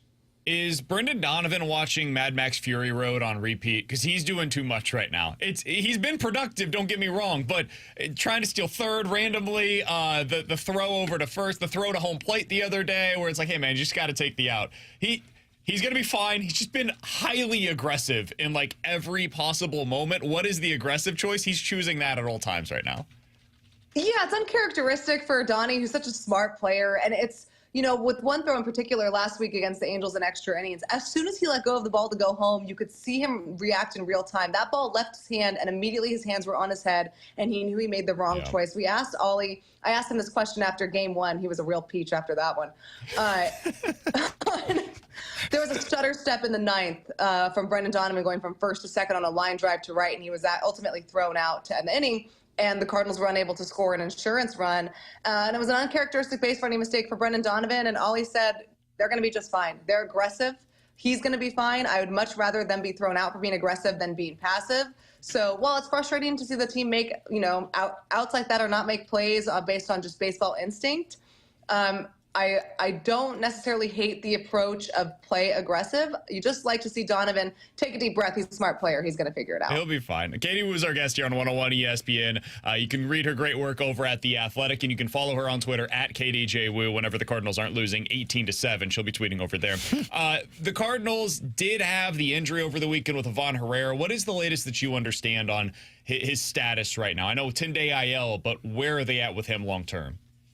You know what? The point of the injury, anytime it's non-contact, you automatically fear the worst, and it did not look good. I mean, the urgency in which Ollie Marmol and head trainer Adam Olsen came on the field and how quickly Herrera left the field after had us fearing the worst upstairs. But Herrera was able to walk around after the game. We saw him after the nightcap in the clubhouse. He said, you know, he had no idea what was going on and what happened in real time. Said he felt some shooting pain going up his knee, going from first to third on Nolan Arenado's single in the third inning. But after game two, it was feeling a little better. He said there's definitely some inflammation, but initial MRIs and initial tests showed no structural damage. Meniscus is intact, no ligament tear, just inflammation. So everyone feels like this is the best case scenario. He's going to miss time. I believe Yoel Pozo is now official as the corresponding move, and Herrera was placed on the IL. Zach Thompson transferred to the 60-day to make room for Pozo on the 40-man. But, you know, it could have been much, much worse. It's going to be a little bit of time, maybe 2 weeks or so. They'll have a better idea of Herrera's timeline. He's back in St. Louis this morning for more testing. But as for terms of worst case scenario, this is not it for the Cardinals. All right, we'll get you out of here on this. The Cardinals over the next 6 days will be playing against the Pirates and the Phillies. They got the Battle of Pennsylvania over the next few days. You're going to see Skeens, Keller, Nola, Sanchez, Wheeler. Those are 5 really damn good pitchers over the next week or so. We will talk to you next Monday. By that point in time, what do you think we will have learned about the St. Louis Cardinals, Katie? I think we'll learn that this offense is legit. Let's not count out the Pirates. I mean, he's a starter today. He's been a reliever most of last year. Carmen Mlodzinski. We talked about him last year, BK, because I can't say his name still. He's nasty. So while he's a lesser-known name, the Cardinals are going to see 6 legit arms in the next 7 days. And I think we're going to see exactly where this offense is, especially without Herrera, who has been so instrumental in that production. So, you know, let's see if the pitching can turn it around. I like what the Cardinals saw to Liberatore in his first start. Sonny Gray, the line didn't look good against the Angels, but the underlying metrics looked much better. No walks, 9 punch-outs. The velo is back up. So let's restart the pitching, and let's see what this offense looks like against a really solid test of good pitching over the next week. She's Katie Woo. You can find her great work over at The Athletic. She had a recap from the weekend that went up earlier today. You can read that over there. Her 3 takeaways from a frustrating week of Cardinals baseball. You can always follow her on Twitter as well, at KDJWoo. Katie, we appreciate the time as always. We look forward to talking with you again next week. You got it, guys. Talk to you later. Absolutely. Katie. That's Katie Woo joining us as she does each and every Monday here on BK and Ferrario. You can check out her great work, of course, over at The Athletic. Alex, one thing that I will be curious about in terms of how the Cardinals handle their pitching, I think they might have to figure out that Friday game against Philadelphia. Maybe they go to Mats there or something. But this is where we're starting to get into the stretch coming up here pretty soon. Starting on Friday, that is the 13 games in 13 days. That's where you will go to the 6-man rotation. man, one thing that's going to be really important for them over the next few days against Pittsburgh, you don't want to have your bullpen fried going into that stretch. Because suddenly now, like the spot that Matz has been in, where he can just go out there and eat innings for you if your starter goes 2 1/3 or whatever, you don't have that guy anymore. And now you need your bullpen to be rested. This is what I've always said about the 6-man rotation is it's less about the rotation and more about, do you have the arms in the bullpen to maintain that? They better get some more innings out of their starters, or that thing is going to be a failed experiment very quickly. Well, and look at the 3 that are on the mound starting with this series. You've got Liberatore, you've got Gray, and you've got Fetty. Those are the 3 guys that if you now 2 of the 3, I guess I should say, because Liberatore I'm not expecting deep into a game, but the other 2, Gray and Fetty, they should be guys that are delivering you the ability to go at least 6. It's funny because, ironic at least, Gray is not the guy that you typically would expect to go super deep into games, especially early on in the season. They're going to need him to this year. Yeah. That has to be a part of his role. He's the ace, right? You're the stopper. But that has not typically been his role. Yeah. In his career, his role is, you're the de facto ace. Go 5 and give us 5 shutout. Like, that's his role, right? Go out there and be a dude for 5+ innings. Mm-hmm. With Michaelis pitching the way that he has, no, man, you got to take on some of his innings. Like we need that from you. If you're thinking about, do we go to him here or do we pull him out, the decision that they had last week against the Angels, for example, you got to side with leaving him in. He's got to get those guys out, and it didn't work last time. Hopefully it goes better this time. Cardinals back in action tonight against the Pittsburgh Pirates. It's a 5:40 first pitch because they are on the East Coast. Coming up next, Zack Bolduc has been unbelievable during this stretch, Alex. If you look at just what he's done since the Four Nations face-off break, this is crazy. If you paced it out over a full season, it would be a 50-goal season. Oh, my gosh. What the heck are we watching right now? We'll talk about that next year on 101 ESPN.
Thomas into the slot to Bolduc.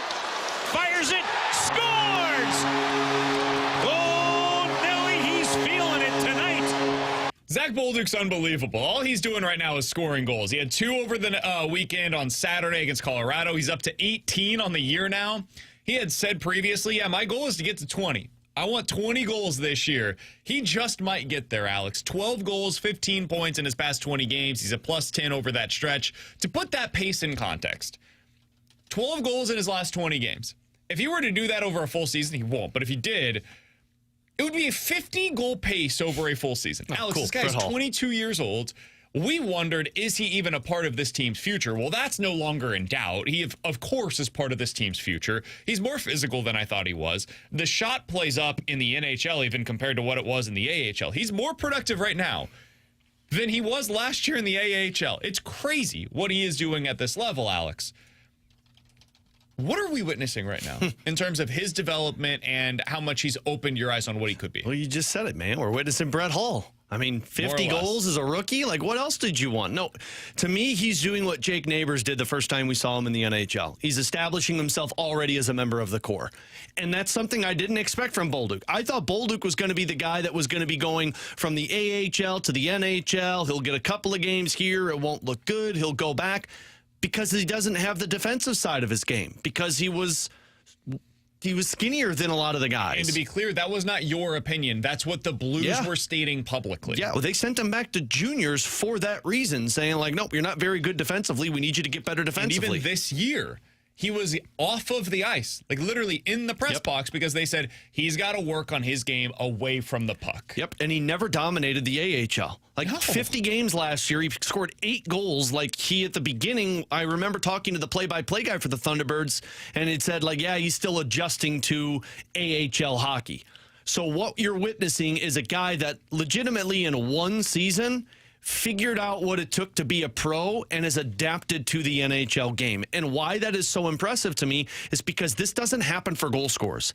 This happens for the Jake Neighbors, the guys that play two-way. This happens for the guys like Tyler Tucker, who play a physical brand of hockey, but you're pigeonholed into one thing. You're a third-pair defenseman. You're a third-line winger that's a two-way power forward. But this is a goal scorer.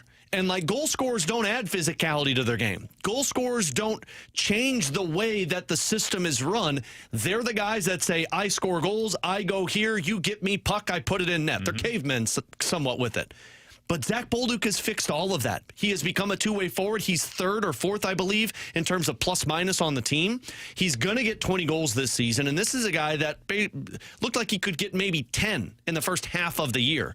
So he has changed the outlook from being a guy who is a fringe player that can be up or down to a guy that he's a part of your core next season. And when you look at that and what it means for the Blues, right, because they have Jake Neighbors, who over the last 2 years has established himself as core member of the Blues moving forward. He's 23 younger. They have Dylan Holloway, who unfortunately is hurt right now, but that guy is a core group of your future.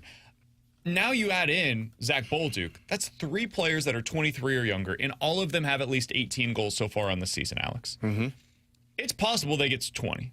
That would be tough. Bolduc would have to get 2 in his next 4 games. That's what you'd have to see. Hell, he did 2 versus Colorado. Easy. It's not only possible, it might be likely at this point that he gets there. When you look at the last decade, teams that had at least 3 players. Oh, here we go. Aged 23 or younger that scored 20-plus goals. Get the comps ready, baby. The Blues are trying to do this season with Bolduc, Holloway, and Neighbors. That's your young core, that trio, right? Other teams that have done this. Ottawa did it over the last couple of seasons. They had that young core group of players. Winnipeg did it in 17, 18, 19, and 20. Vancouver did it in 2019. Toronto did it in 17, 18, and 19.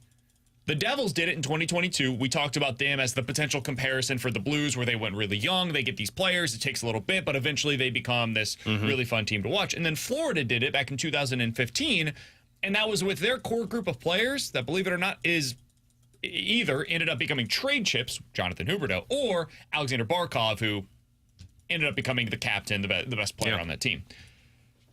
Alex, the Blues have developed what is their next core. Like, they've got like waves of these core group of players. You've got the Kyrou, Thomas, Buchnevich wave of players with Colton Parayko in there as well. And then below that now, you have this wave of individuals forward-wise with Bolduc, Neighbors, and Holloway. You could throw Broberg into that mix as well because he's in that group of players age-wise as well. This is what teams do when they are in preparation for whatever that push is. Yep. Florida got to that push. Toronto, now they haven't capitalized on it the way that Florida did, but they are now pushing right now. They're in that window for them. Vancouver thought they were entering their window. Winnipeg in their window right now. Ottawa is now doing what the Blues are hoping to do as well. They're both trying to hit that window at the same time. This is what it's supposed to look like, man. I didn't know if they were going to be able to get there. I was highly skeptical of it because I didn't think Bolduc was going to do this, and I didn't know if Holloway was going to do this. The Blues have emerged as the next team that is scary. If you're somebody outside of St. Louis, like you're in Dallas, Colorado, somewhere in the Western Conference, or especially in this division, this should be scary to you, man. They have now opened a window of contention again after just leaving their last one 2 years ago. Yeah, well, and I want to isolate the Winnipeg Jets because I think they're doing what the Winnipeg Jets did. Winnipeg has missed the playoffs once since that 2017-2018 season that you're talking about.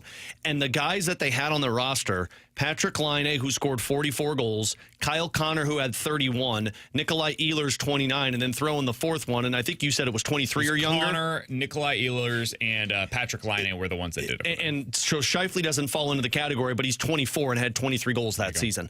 Like, I look at that, Dylan Holloway can be a Kyle Connor for you. Like, Zack Bolduc can be a Nikolai Ehlers for you. Heck, Robert Thomas is probably better than what Mark Scheifele is in terms of the point production he's talking about. And, like, you have another guy who... They're the model. Winnipeg is the model of what you're trying to do right now. And look at what they did with Patrick Laine, who didn't fit the mold. They traded him for Luc Dubois, who didn't fix, and then they traded that for Gabe Vilardi and kept the model going. Like, Winnipeg, to me, is always a team that I look at, and I say it's a model of consistency. You find the players, you keep them young, you keep them fresh in your system, and you leave the window open. The Winnipeg Jets window is still open, and it's almost 10 years later. So I look at Winnipeg and say, yeah, you might be on pace. Now, nobody's going to score 44 goals like Patrick Laine did that season, but Kyle Connor had 31 that year at 20 years old. Dylan Holloway could have probably done that for you if he doesn't get injured. Zack Bolduc is going to get 29, but I think Zack Bolduc's going to be a 29 goal scorer consistently moving forward. It's probably more similar to, like, in 2019, Winnipeg. Probably. Kyle Connor had 34. Patrick Laine had 30. Nikolai Ehlers had 21. That's probably what you're looking from, at least in the aggregate, those three combined, for your goals. But when you have the agent, like, we're not even talking about Jimmy Snuggerud right now, who like crazy. Like NHL scouts believe he could score 30 goals in the NHL. So yeah, you've established your core, and when you establish your core specifically on the offensive side, and again, we're not even talking defense that has Philip Broberg now, you open a window that could be 10 years plus if you do it right. Somebody on the text line said, guys, why are you modeling after teams that don't win the Cup? Got to model after the teams that win, like Vegas, Colorado, and Boston. Because all of those teams do it differently. Yeah. Okay, model it after yourself, the 2019 Blues. That's what you're modeling after. Yeah. Right? Like, it's the idea is just, hey, we have a bunch of really good players instead of, like, one elite guy that's going to have to carry us through the postseason. Dude, we would have said, I remember Randy Carricker saying on this radio station like 2 years ago, that model doesn't work. I've never seen anybody make that percentage of the cap and they go on to win the Cup. It does not work. Even with Pittsburgh, yeah, they had Sidney Crosby. He never made that percentage of the cap the way that they are. Like, Colorado did this. Vegas has done it. So they actually broke the old model, and the Blues are more in line with what traditionally has won in the NHL. Winnipeg is more in line with what has traditionally won in the NHL. So I get what you're saying there, where for me personally, that's my preferred method of building, is go get the superstar and let everything else fill in from there. Getting that superstar is way easier said than done. Good luck trying to acquire it. There was one that was available. His name was Matthew Tkachuk. Didn't go your way. So now we got to adjust, man. We got to find a different way to build unless there is another superstar that suddenly becomes available. And then sure, yeah, pivot. Let's go get that guy. But for right now, this is the way that you are forced to build. And Army has talked a lot about this. He has said, hey, listen, we're at a little bit of a disadvantage. We have state income taxes, which puts us at a disadvantage. We're not in one of the original 6 guys. Like, he said you're already 11th in free agency when you get there. Yeah, so how do we go get those guys? Yeah. We don't. So Draft what do we and develop. do? We get really good players instead. Yeah. Also, text line, really going to bring up Boston? How many cups have they won? Oh, no. Who was their coach? But he was only there for 2 years, and he also had a historic record. But their other coach was the guy that's in Vegas, who's going to lose in the first round of the Blues. Record, he lost to an 8 seed. Oh, boy. Somebody else said, why model Stop after it. anyone? Build a good team, don't compare. The reason that you follow other teams that are really good and you model after them is to try to see what works. Sports radio might not be for him then. That's kind of what sports radio is, right? We model it after other people. Also, like, ownership in front offices do this. Of course you look at, hey, what is working? When we get into the postseason, Alex, when we look at the final 4 teams that remain, Western and Eastern Conference Finals, if you don't look at how did they get here, you're not doing your job. Right. Especially in the NHL. The NHL is like the most copycat league in all of pro sports. When one team does it, it's like, hey, let's do it that way. And the NHL is really interesting with it because there are different ways to win. There are truly different ways to build your roster. The NFL is mostly a, hey, go get the quarterback and then you can figure out the rest of the stuff. But if you don't have that guy in place, good luck. Like the Eagles are a really good formula. Hey, they won with the line of scrimmage. They dominated with their offensive and defensive lines. What do you think teams are going to try to emulate? Well, they're going to try to do that. It's really freaking hard to do, though. So if we can't go out there and get Hall of Fame level talent at like 3 positions on the offensive line, well, what do we do then that can make up for that? That's where the Blues are at, where, okay, we don't have Connor McDavid. We don't have Leon Draisaitl. We don't have Cale Makar. So how do we make up for that with just a better overall roster? This is what it should look like right now. Yeah, and like you found guys that weren't expected to be that. Like Dylan Holloway, like we made the comp to like a Pavel Demitra, to where like you acquire some dude who's 23 years old who just didn't look like the successful player elsewhere, and he comes in and he's your top line player. You don't draft guys like that. Like drafting a guy like Zack Bolduc who could be a 30-goal scorer. The teams that you always kind of dream you were, where they draft some guy in the 3rd round and be like, well, where'd this guy come from? Wyatt Johnston, a great example. Yeah. Drafted in the 2nd round, and now he's their top line center. Like you're falling into the category of what other teams always do to remain consistently successful, and it's draft guys that other teams don't think are going to be good and bring them in and turn them into stars. In 15 minutes, we'll dive into the junk drawer. Blues back in action tonight against the Winnipeg Jets. Pre-game coverage starts at 5:30. Puck drop for that one at 6:30 right here on your home of the Blues, 101 ESPN. Coming up next, the Cardinals saw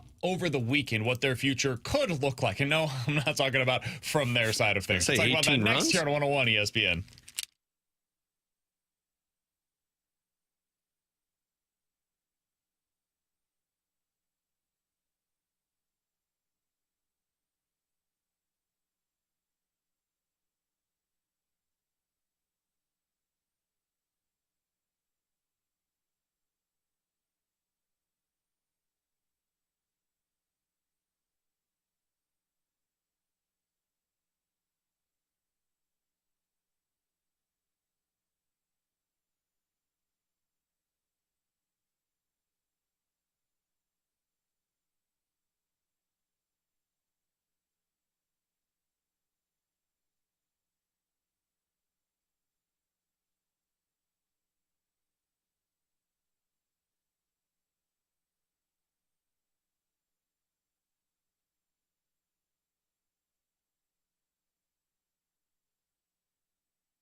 Hey, it's BK for my friends over at Victory Men's Health. It is time for you to unlock your inner champion. The place to do so is with Victory Men's Health. It's a super easy process. You can go to one of their 4 great locations across the St. Louis area: O'Fallon, Missouri; O'Fallon, Illinois; Sunset Hills; and in Town and Country. That is the one that I personally go to.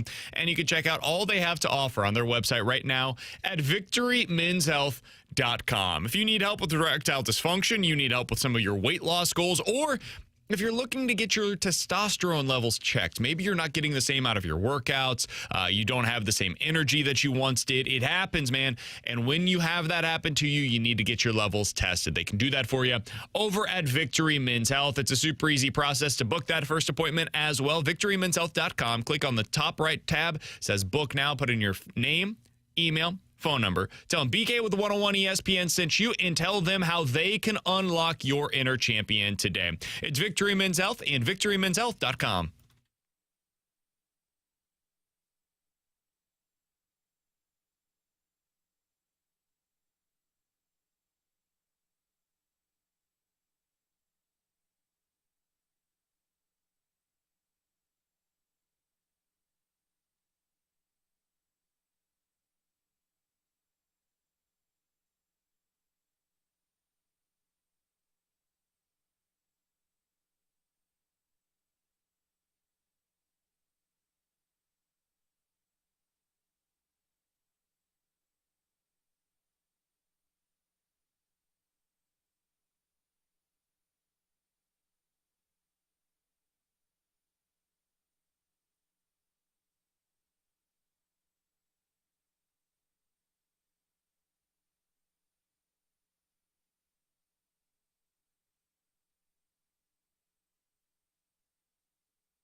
Tanner Hendrickson here with a Sports Center update driven by Johnny Londoff Chevrolet and Johnny Londoff Autoplex. Blues back in action tonight as they visit the Winnipeg Jets. We'll have pregame coverage starting at 5:30 with Alex Ferrario, then puck drop at 6:30 with the voice of the Blues, Chris Kerber. Cardinals be back in action again today as well as they start a 3-game set at the Pittsburgh Pirates.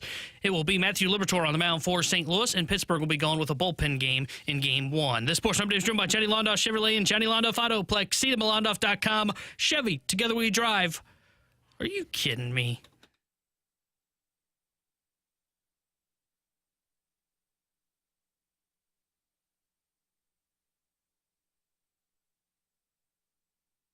Alex and T-Bone on BK. It's BK and Ferrario here on 101 ESPN. So over the weekend, Alex, we saw what the future could look like for the St. Louis Cardinals. And no, I'm not talking about the positive returns on Lars Nootbaar, Brendan Donovan. Mason Wynn was better with his bat over the weekend. Jordan Walker once again. Ivan Herrera before he got hurt was good.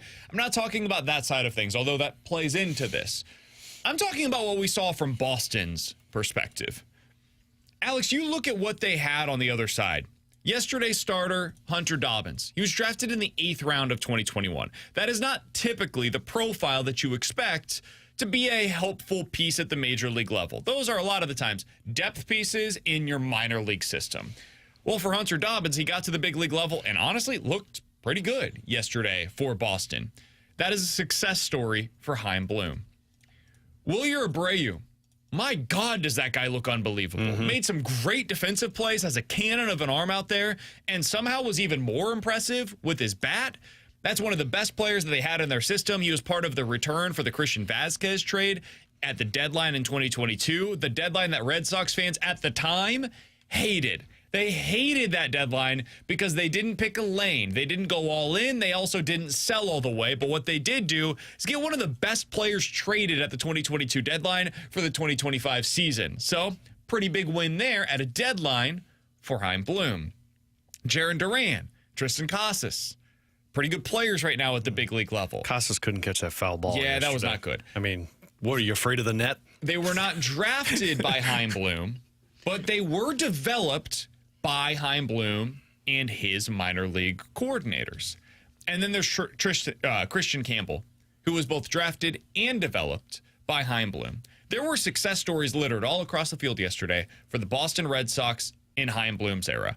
It was not perfect there. I certainly would have just said flat out, no, you can fire me. If asked to trade Mookie Betts, I just wouldn't have done it. But he did, and, it is what it is. The trade return was horrible. What did you make of what we saw over the weekend, Alex, from the Red Sox? And does it give you hope, optimism about what Chaim Bloom could do here for the Cardinals with his development system? It absolutely does. And I mean, I think the hope and optimism has always been there because it's just going to be a new face and a new voice. Like, I think Cardinals fans are just at the point where they want something different, and that's where Chaim Bloom comes into play. But I think when people hear Boston and you hear that the Cardinals got swept, you'll go, oh, well, Rafael Devers, good luck doing that. Or, oh, well, Alex Bregman, they're not going to do that. And there was some of that. Yeah, there was some of that. But, I mean, to all what you just said, like, these young guys were the ones that seemed like they were just adding more salt into the wound against the Cardinals. And that's the part that does give you optimism. Whether it's the trade proposals that he was able to find guys in or the young players that you draft and develop. And we even heard when we talked with the Boston Red Sox guy a few months ago about how great he was in the international department in terms of finding players. That's the part that this Cardinals team has just been unable to do in terms of just continuing to flood the roster with all of these impact players. You get a couple of here and there. It's not sprinkling, at least it seems, with Chaim Bloom. He's found a way to develop them through the system. And then once you guys talked to Cerfolio last week, knowing that Chaim's in charge and then knowing Cerfolio's the next guy up where they're working together, that's where it really does feel like the optimism's starting to kick in.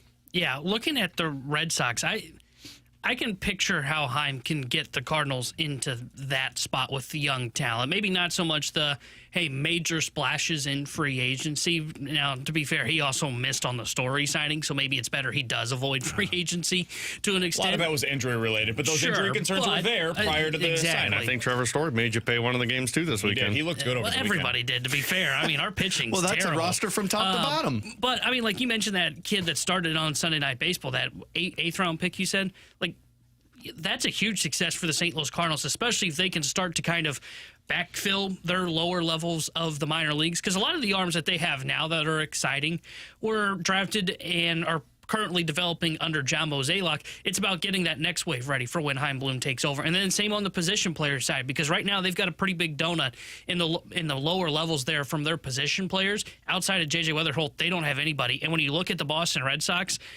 most of those guys on the position player side that were there this weekend were guys that he had drafted and developed. 9 of the 13 trace back to Chaim Bloom's time, according to Derek Gould. And that's whether they were drafted. Some of them were not drafted by him, but most of them were drafted right before he got there. And then he was basically the entire development process was under Chaim Bloom's watch. Yeah, and I kind of like that he kind of gets to start from scratch and build this up the way that he wants. Now, it's embarrassing that the Cardinals ever got to this level with their minor leagues, but at least Chaim Bloom can come in, and he basically knows what he's looking for from his time with Tampa Bay and Boston, 2 different size markets, and can say, hey, here's what we did right in those markets. Here's what we're going to do here in St. Louis for our minor league development. So we just got this. Lisa just texted in and said, guys, a lot of this is because of Alex Cora. Maybe. At the big league level, I do think Alex Cora is a really good manager. Like, I do. He also was the manager when they were really bad. And that's got to be taken into account. And, like, I just look over the weekend, right? So, Friday night, you have the winning run coming to the plate for the final out. Is Alex Cora a worse manager if in that spot, Ivan Herrera hits a home run? He's not, right? Like, he's the exact same manager. He made 0 decisions that were different. The only thing that different was the result of 1 pitch. Mm-hmm. Now, it would have gone into extras because that's just the game tying run, and we all know the Cardinals would not have been eligible to win because they don't win when they go into extra innings. He's a better manager in extra innings. The reason I'm mentioning this is because, like, that's basically what happened in game 1 of the doubleheader yesterday for the Cardinals. I don't think Ollie was a better or a worse manager because Ryan Helsley couldn't throw strikes. He managed that game, I thought, fine. Mm-hmm. I didn't think he was a problem in that game. I thought what happened was the Red Sox took advantage of a pitcher that couldn't hit the strike zone. This past weekend, I don't think that was about any managers or anything like that. One team had players that were better than the other. Yeah, it's really that simple. I don't think a manager is going to ruin a prospect. I think a front office and an ownership group can ruin a prospect. I think a manager can ruin a prospect if he puts him into positions that he can't handle. Like having Walker in a platoon. It's pretty obvious. Oh, wait, that was ours. It's a pretty obvious one there. the manager is not going to dictate that as much as the front office and the ownership group in terms of how much money they're putting into it. They're the ones that develop the players. The manager gets the best out of the players. The ownership group, the front office, they develop the players, and that's where this team has lacked over a lot of years. You guys ready for? Go ahead. I would say I think where he deserves the credit, and this is where I think there's a little bit of a difference between Ollie and Cora, and I think Ollie's getting there, whether by choice or by being told to this year, is, hey, believing in the talent that those young guys have and sticking with them. I use Jared Duran as a perfect example of this. Jared Duran in his first 2 kind of cups of coffee with the big league level, it's hard to look at him and say, hey, that was going to be a guy that was going to turn into a potential star with the Boston Red Sox, because in his first year, only 33 games, 53 OPS plus, gets 59 games in 2022, 78 OPS plus. What happens in 2023? 102 games, and boom, they give him runway, 121 OPS plus. The Boston Red Sox is our credit, and Cora, I know, is, I think they talked about this on the broadcast last night. Cora is typically, when he likes a guy, he is very much in on that player for years to come. Now, we'll see if eventually that ends up biting him in the butt. But for the most part, he has stuck to his guts and saying, hey, I think that guy's going to be a really good player. We cannot put him in trade conversations, or we need to get him some runway this year. That's fair. I would say they didn't handle Jared Duran all that much differently than the Cardinals have handled a number of their prospects. He was 24 years old, played 33 games. Back down. 2022, 25 years old, played 58 games, back down because he wasn't good. And then he was amazing in 2023, so of course you're going to keep him up. Like, what's the conversation to be had there? The guy had an OPS over 1,000 for the first, 2 months of the season. So, yeah, we're going to ride this bad boy out. This guy's going to be around for a little while. And then he's just been a great player ever since. Your point on, though, he has power within the organization. And so he will say, you cannot trade this guy. There's going to be a future here. We just haven't seen it yet. That part, I think, is a more than fair one. But the actual playing time that was given to these guys at the major league level, specifically Duran, I don't think it's all that dissimilar from what the Cardinals have done. But him being tied to his guys, that's definitely a thing. It's why they have Alex Bregman on the roster. Yeah. Alex Bregman is there because of Alex Cora, because of their connection from Cora's time in Houston. They don't regret that decision based on what they saw over the weekend. That guy looked amazing. Awesome. He looked unbelievable for them. That he's going to fit really well at that ballpark. Yeah. I know that was one of the selling points, but could have had Nolan Arenado. Nolan's been fine. Yeah, I still think they chose the right path. Yeah. I didn't see Arenado putting dents in the he's green got the monster. longest hit streak in baseball. John Denton just tweeted that. He's been really good. Nolan Arenado has been good for the Cardinals so far this year, but he has not been as good as Alex Bregman. He's been good. He hasn't been great, and that's what Bregman was over the weekend. Coming up in 15 minutes, we're going to talk to the Winnipeg Jets beat writer. We want to get their perspective on, hey, do you want to play the Blues right now? Is that something you're interested in? We'll talk to them about that coming up in about 15 minutes. But coming up next, I did my basement renovation over the weekend, Alex. Got a story for you. We'll get to that next year on 101 ESPN.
All right, Alex, so we started our basement renovation over the weekend. As you can probably imagine, it had its ups and downs over the weekend. Probably mostly downs, I would imagine. All of our walls are up.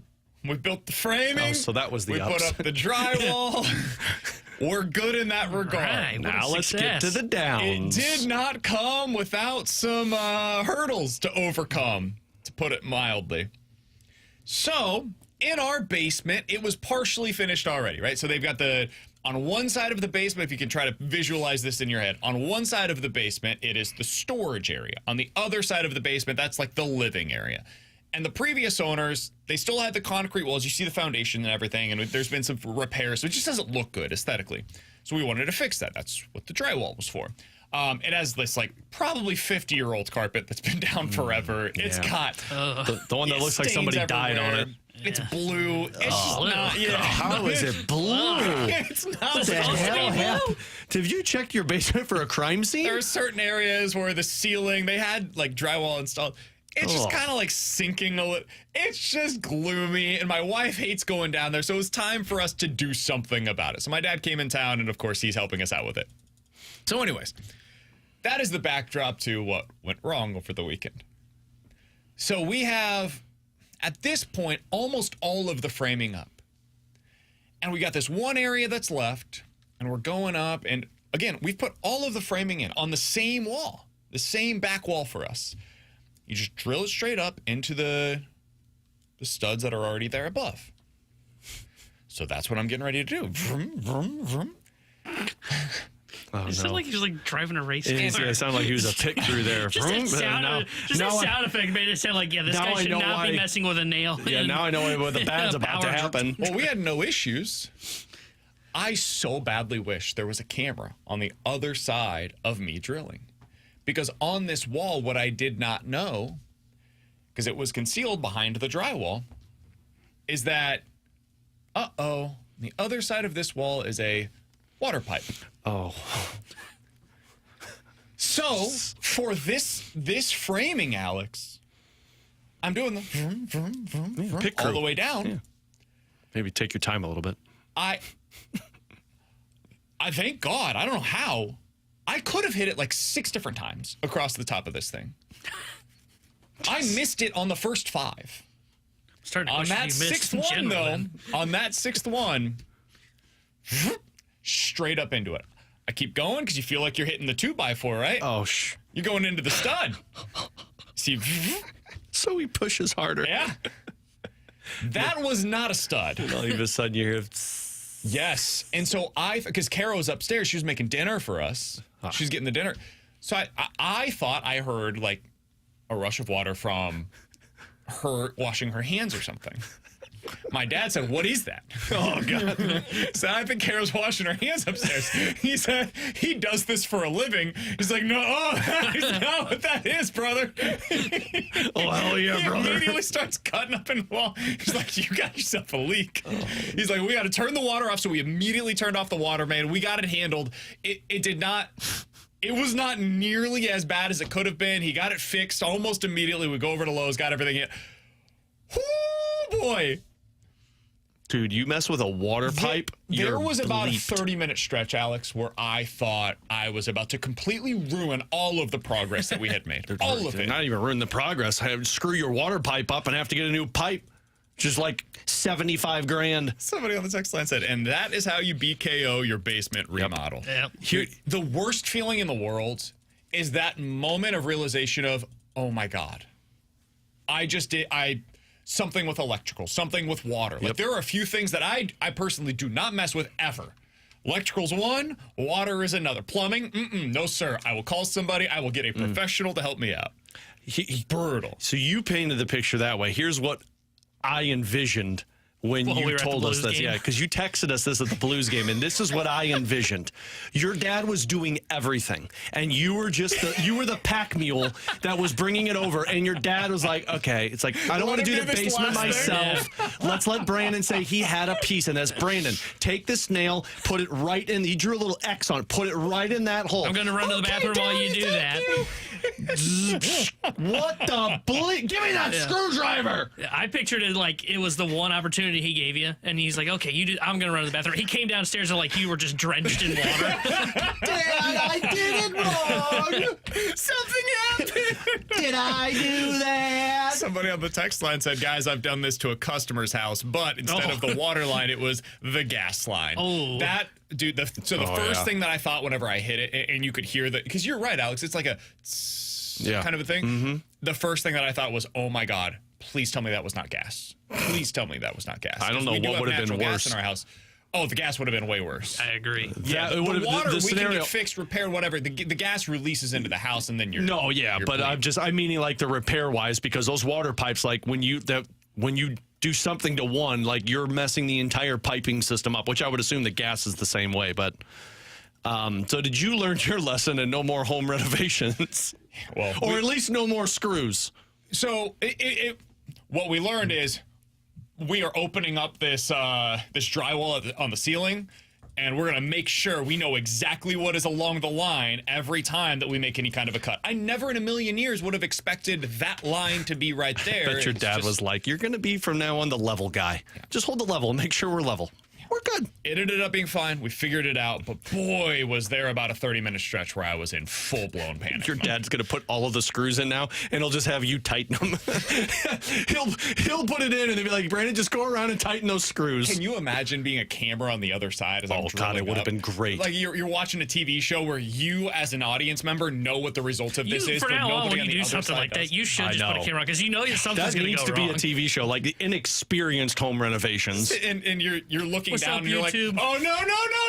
No, God, no, don't do it, don't do it. You see the screw coming up through the drywall, and you're like, dude, if he goes another like quarter of an inch, he is going straight into the pile. Oh no, there it is. It stops. You're like, oh man, he is lucky he didn't hit the pump. Oh no! Somebody said, you guys know nothing about construction. Correct, which is why I had my why he dad, did who it. does this for a living, Why I pay people to be do out this. there while I'm doing it. He's Alex's T-Bone. I'm BK. Coming up next, we'll talk to the Winnipeg Jets beat writer about what he thinks on this matchup. Could this be something that we see in the first round? And if so, are the Jets scared of the St. Louis Blues? We'll talk about that next here on 101 ESPN.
Alongside Alex and T-Bone, I'm BK. It's BK and Ferrario here on 101 ESPN. Happy to go out to the Callier and Thompson hotline to be joined by the beat writer for the Winnipeg Jets over at The Athletic. You can follow him on Twitter at WPG Murat.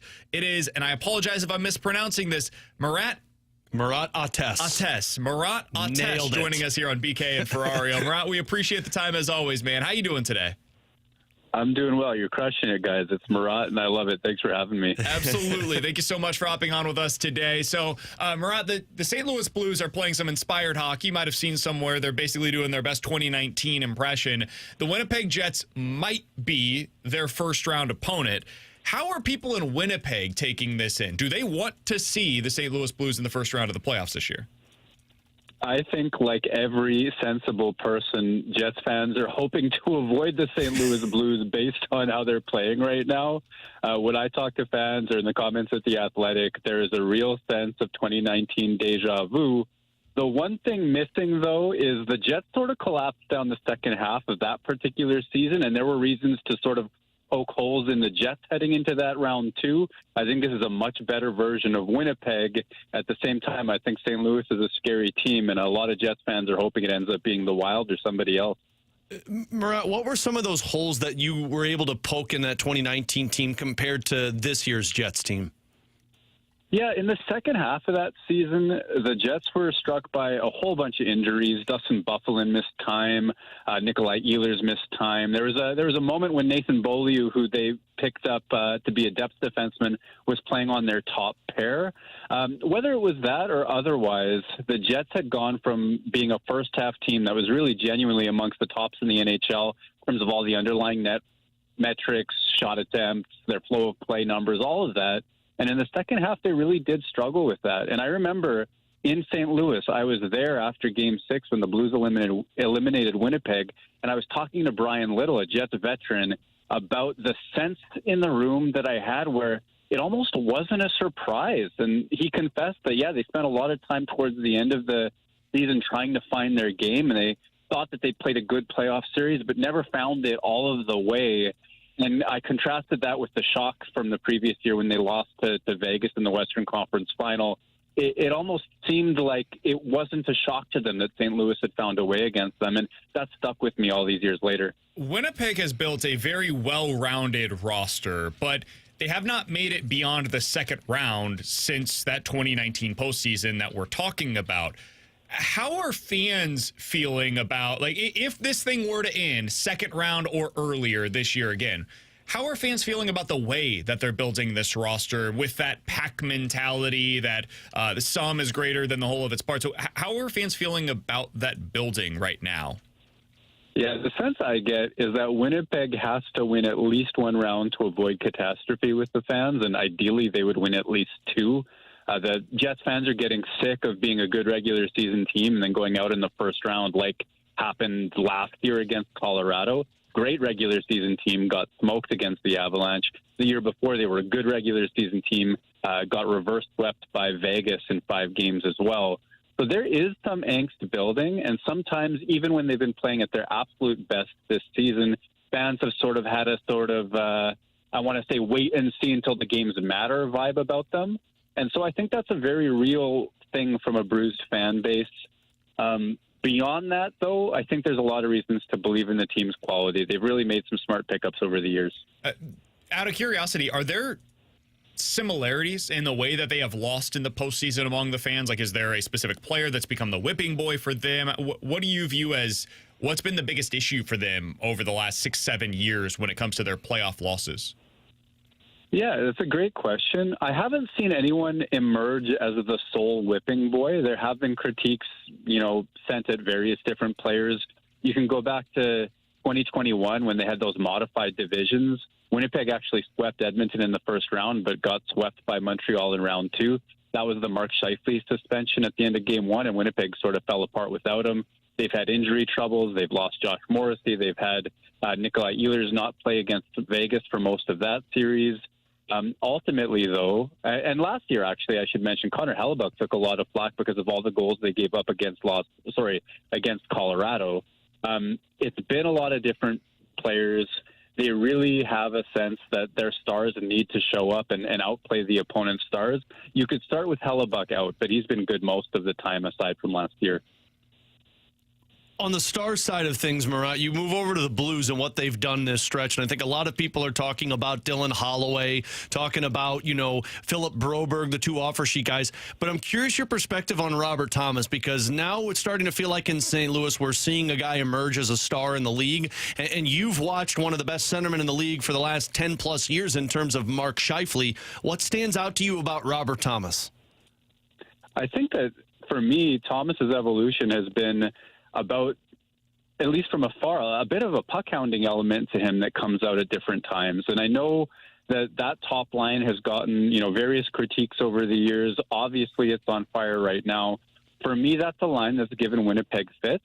And you talk about one of the top centers. I've watched Mark Scheifele for a lot of years. He's having a better two-way season than he's had in a long time, including 2019 when Ryan O'Reilly was just more than he could handle, I would say. It's been a good year from him, but even then, when I look back at those games that Winnipeg has played against St. Louis, you have Thomas and Kyrou kind of getting away from him at times, and it just seems like they're absolute game breakers and a really, really legitimate, top-line threat, even against players like what Winnipeg has. Murat, final one for me, and we always appreciate this opportunity to kind of preview Jets and Blues and potentially a postseason preview.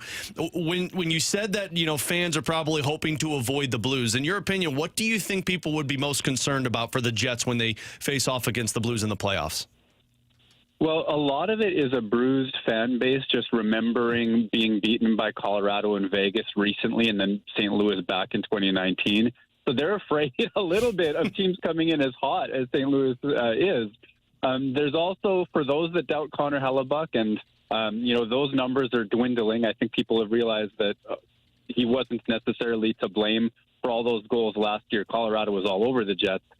But they do think sometimes that, hey, well, Jordan Binnington got the better of Hellebuyck in 2019, got the better of Hellebuyck at the World Cup of Hockey. Is there a little magic going on in the St. Louis crease in these big game moments? And there's a bit of that. And I rate Connor Hellebuyck as the best goalie that's doing it right now. But the Jets have real emotional losses to point to, and I think that they're a little bruised from it.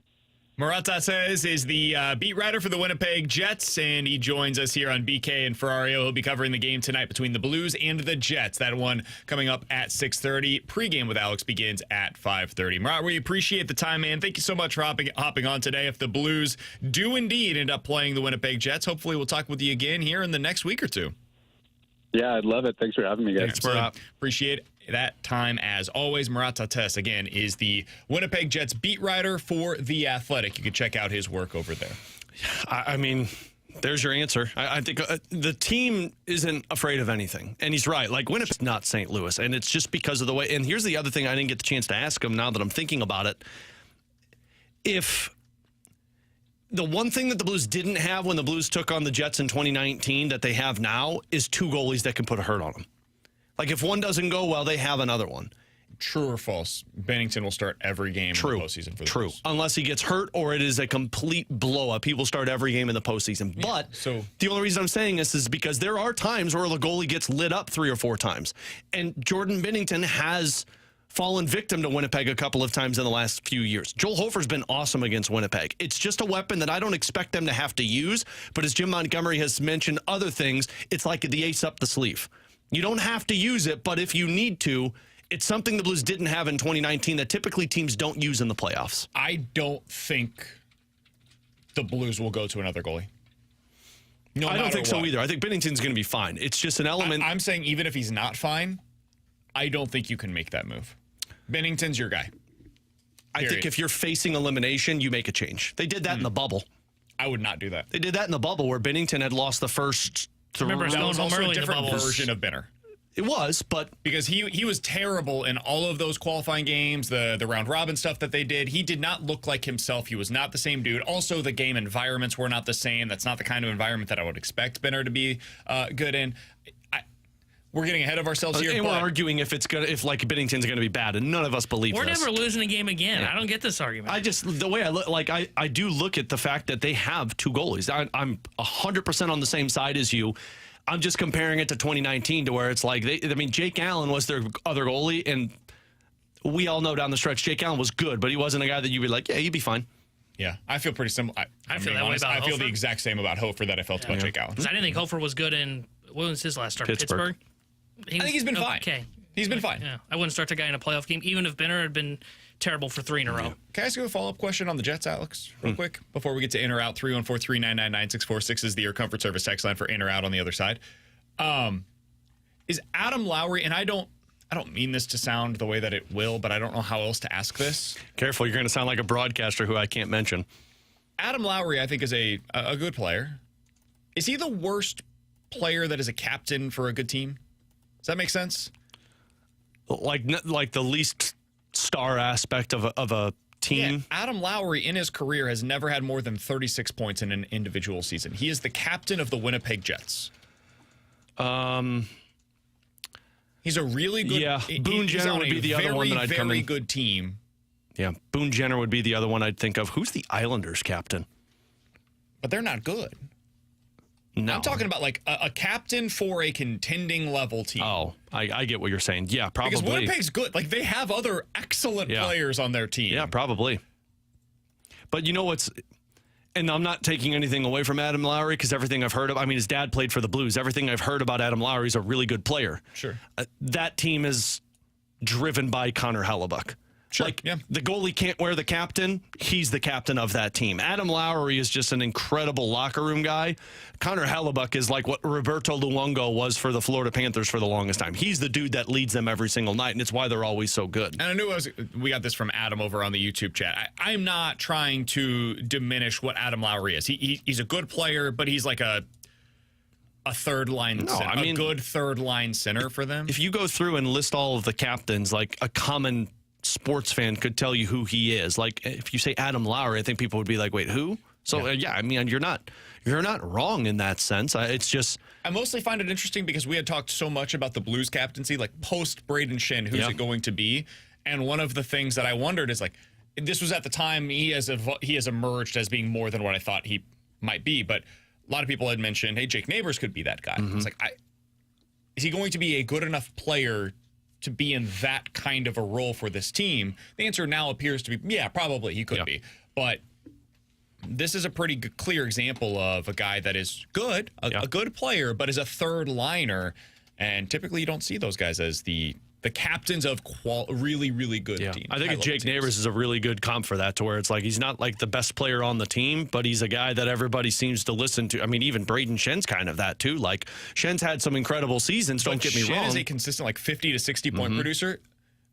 Lowry has never scored more than 35 points in a season. It's crazy. And I think the highest he was 7th in Selke voting last year at 30 years old. But yeah, I mean, it's true. And I think that's why the captain thing is so interesting. It's never about being the best player on the team. Most of the time it is when you look at a lot of the captains, but typically for a team that has more of a pack mentality mindset, which is what the Winnipeg Jets do, minus Connor Hellebuck, you go with the guy that's got the voice in the locker room, and Lowry's been that guy for him. As a follow-up on this, Jake Neighbors in his first 2 seasons has scored more points in each of them than Adam Lowry has at any individual season in his We get it, man. You hate Adam Lowry. I'd say trade him, Winnipeg, and St. Louis would love to have him. There you go. Coming up next, in or out here on BK and Ferrario.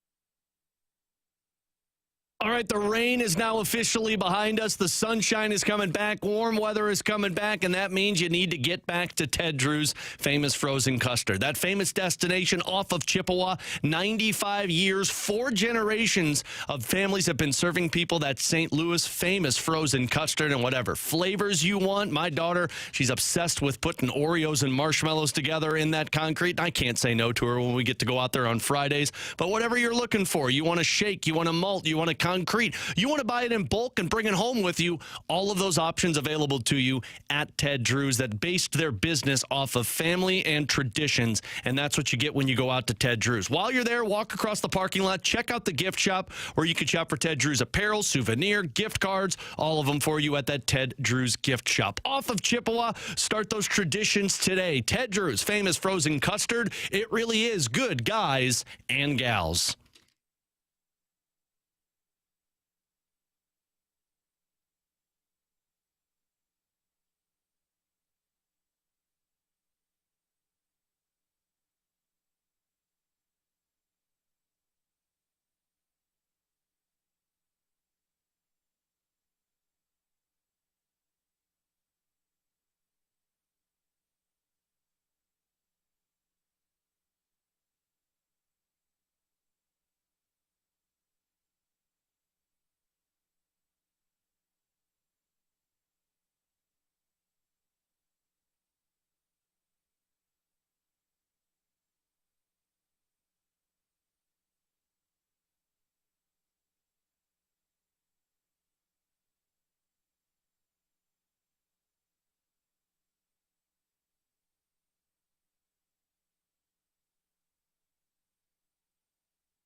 Woo-hoo-hoo-hoo! 314-399-9646 is the Air Comfort Service tax line for in or out. You guys give us a scenario. We will tell you if we are in or out here on BK and Ferrario. I'll start out with this one, guys. In or out, Kyle Tucker's going to get at least $600 million this offseason. Oh, in. He probably called Vladimir Guerrero Jr. last night personally and said, buddy, thank you. You see this? 14 years, $500 million Cardinals for would have done Vlad that. Guerrero Jr. Cardinals would have done that. I would not have wanted him to do that. $500 million. You hate Vlad. Vlad's a good player. I would not have done this. That's a terrible contract. I should amend that. Vlad's a good player.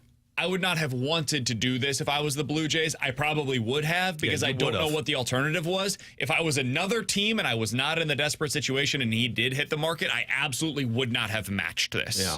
That's probably the way that I should. If I'm Toronto, I do this because he's the face of my franchise and like he's a star. Like he may not be the star that we think a lot of other stars are, but he's their star, and you're going to spend a lot more money on the open market to go find one. I don't think they had a choice. I think they had to do this. I disagree. I think if you think you had to do this, then you're in a terrible spot. They were in a terrible spot. That is correct. I would have let him walk. What do you do as a franchise? If you let this guy walk, if I'm a fan of them, what the hell am I doing? That's a dude you've been waiting for. Time? Yeah. They have tried to sign star after star after star, and nobody will take their money. Or they're it's offering failed all them. of the money. They haven't been able to acquire that guy. So if you're them and you've got to pay somebody, and you need your fans to believe that you are really trying instead of finishing second or third for all of these guys, you had to do it with Vlad Guerrero Jr. Sucks, but you had to do it. And then look at the case of they threw money at George Springer, who at the time was a star, and they were like, well, he'll be with us, and he didn't live up to the expectations. Like you've brought in stars on the pitching side and it hasn't gotten the job done. Like, yeah, you had to do this. Yeah, I disagree with that. I don't think they had to do it. I think the smart play would have been to let him walk, especially if this was the contract he's going to get. I get what you're saying from the fan base perspective. Look, sometimes you got to do things that are unpopular with your fan base for what's best for the organization. And What's the pivot?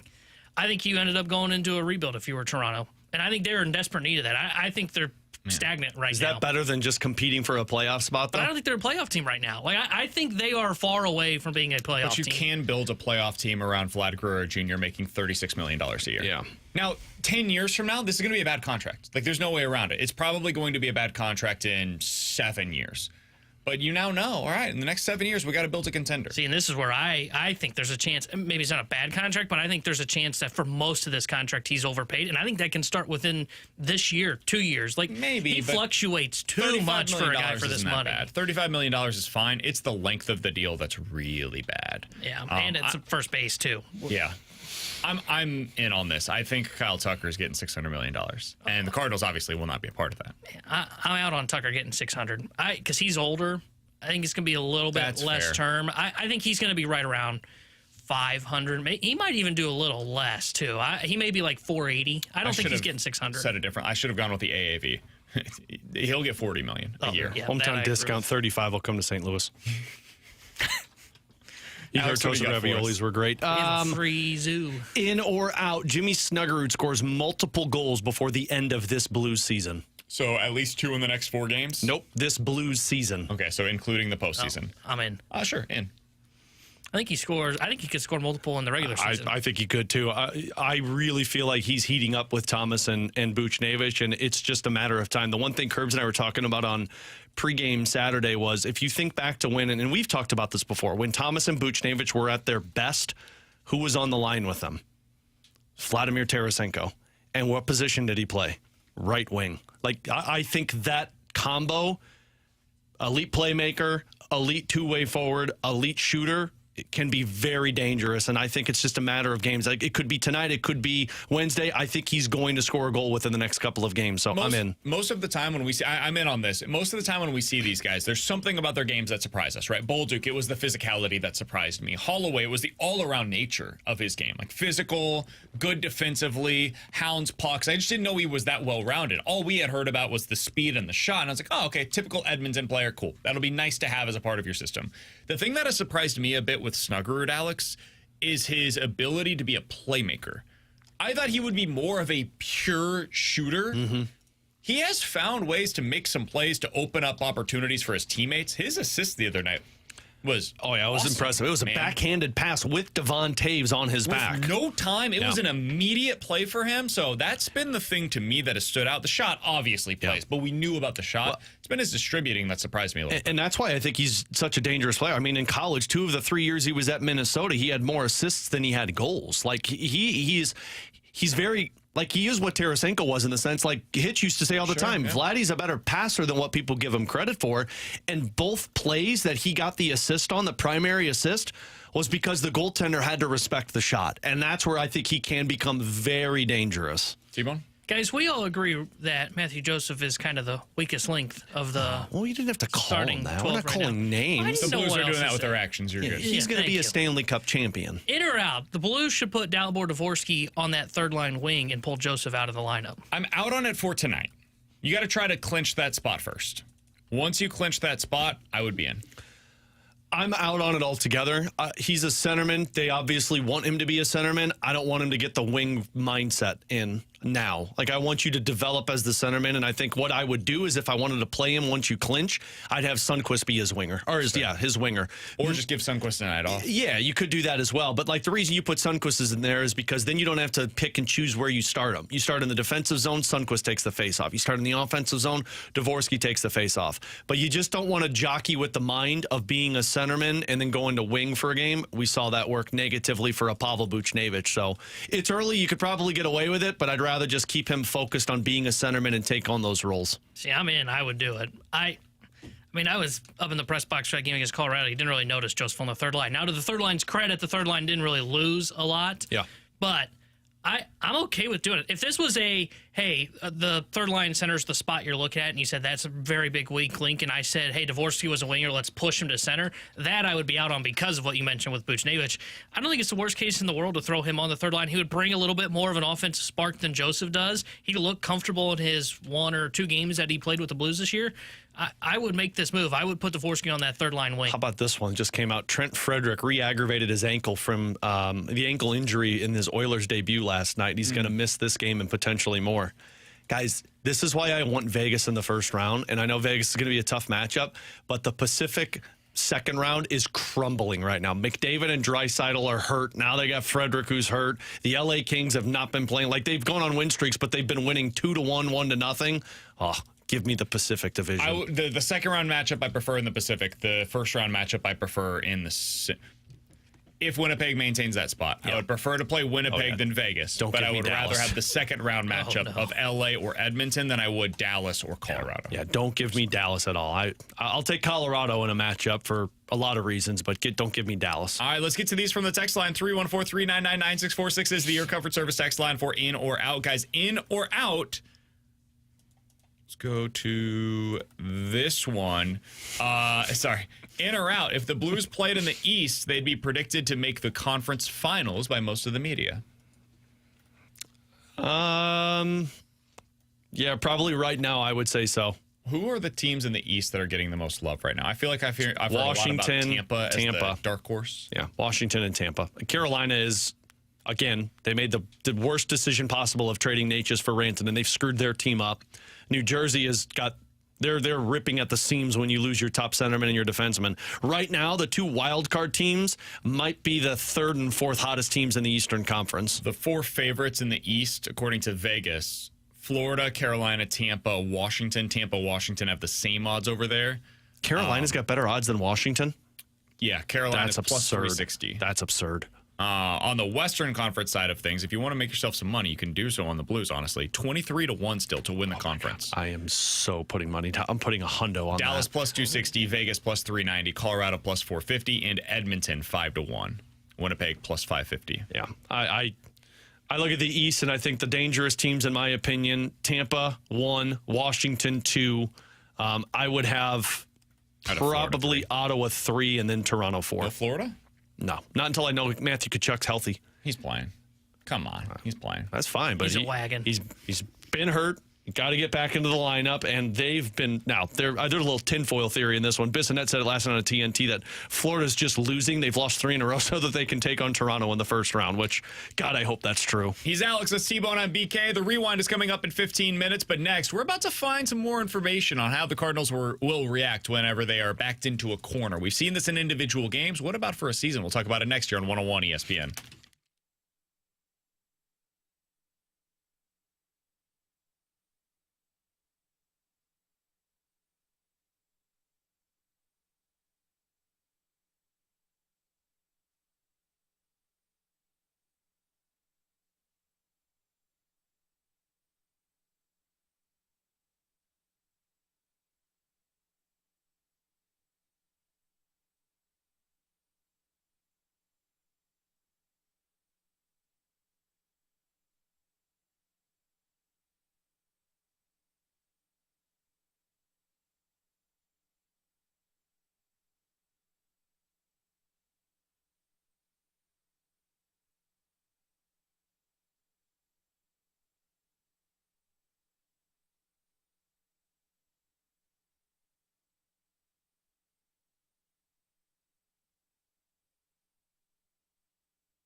Alex Ferrario with you to tell you about my friends out at Classic Air Care. Now's the time of the year where you're going to get that maintenance checkup on your HVAC system because you're going to be flipping on the air conditioning permanently. Hell, maybe you've gone back and forth and you've turned the heat on. You've done the AC. You got to make sure your unit is up and running. And the one thing that Classic Air Care always reminds people, the technicians tell me this every time they come out, make sure you are changing your filter because it's called a furnace filter, but it's got so much to do with the HVAC system as well. And when you don't change it, it causes a lot more issues. The cool thing, though, at Classic Air Care, they've got a filter program to where they mail you a new furnace filter every single month if you sign up for it. And it's that perfect reminder of like, oh, got to change the furnace filter. So you could do that with Classic Air Care. They've got the maintenance agreement where they come out twice a year, check the unit, clean the unit, make sure it's good to go. And, of course, when there's issues that pop up, you get priority because you're a part of the maintenance agreement. They've been making people comfortable for 65 years, and Classic Air Care has been in the area taking care of people. They've taken care of my home. Have them take care of your HVAC system. Call them today. Schedule online. Just tell them Alex Ferrario sent you. Classic Air Care and ClassicAirCare.com.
Tanner Hendrickson here with a Sports Center update brought to you by Saliga Heating and Cooling. Blues back in action tonight as they visit the Winnipeg Jets. We'll have pregame coverage starting at 5:30 with Alex Ferrario and puck drop at 6:30 with the voice of the Blues, Chris Kerber. The Sports Center update is brought to you by Saliga Heating and Cooling, an independent American Standard heating and air conditioning dealer.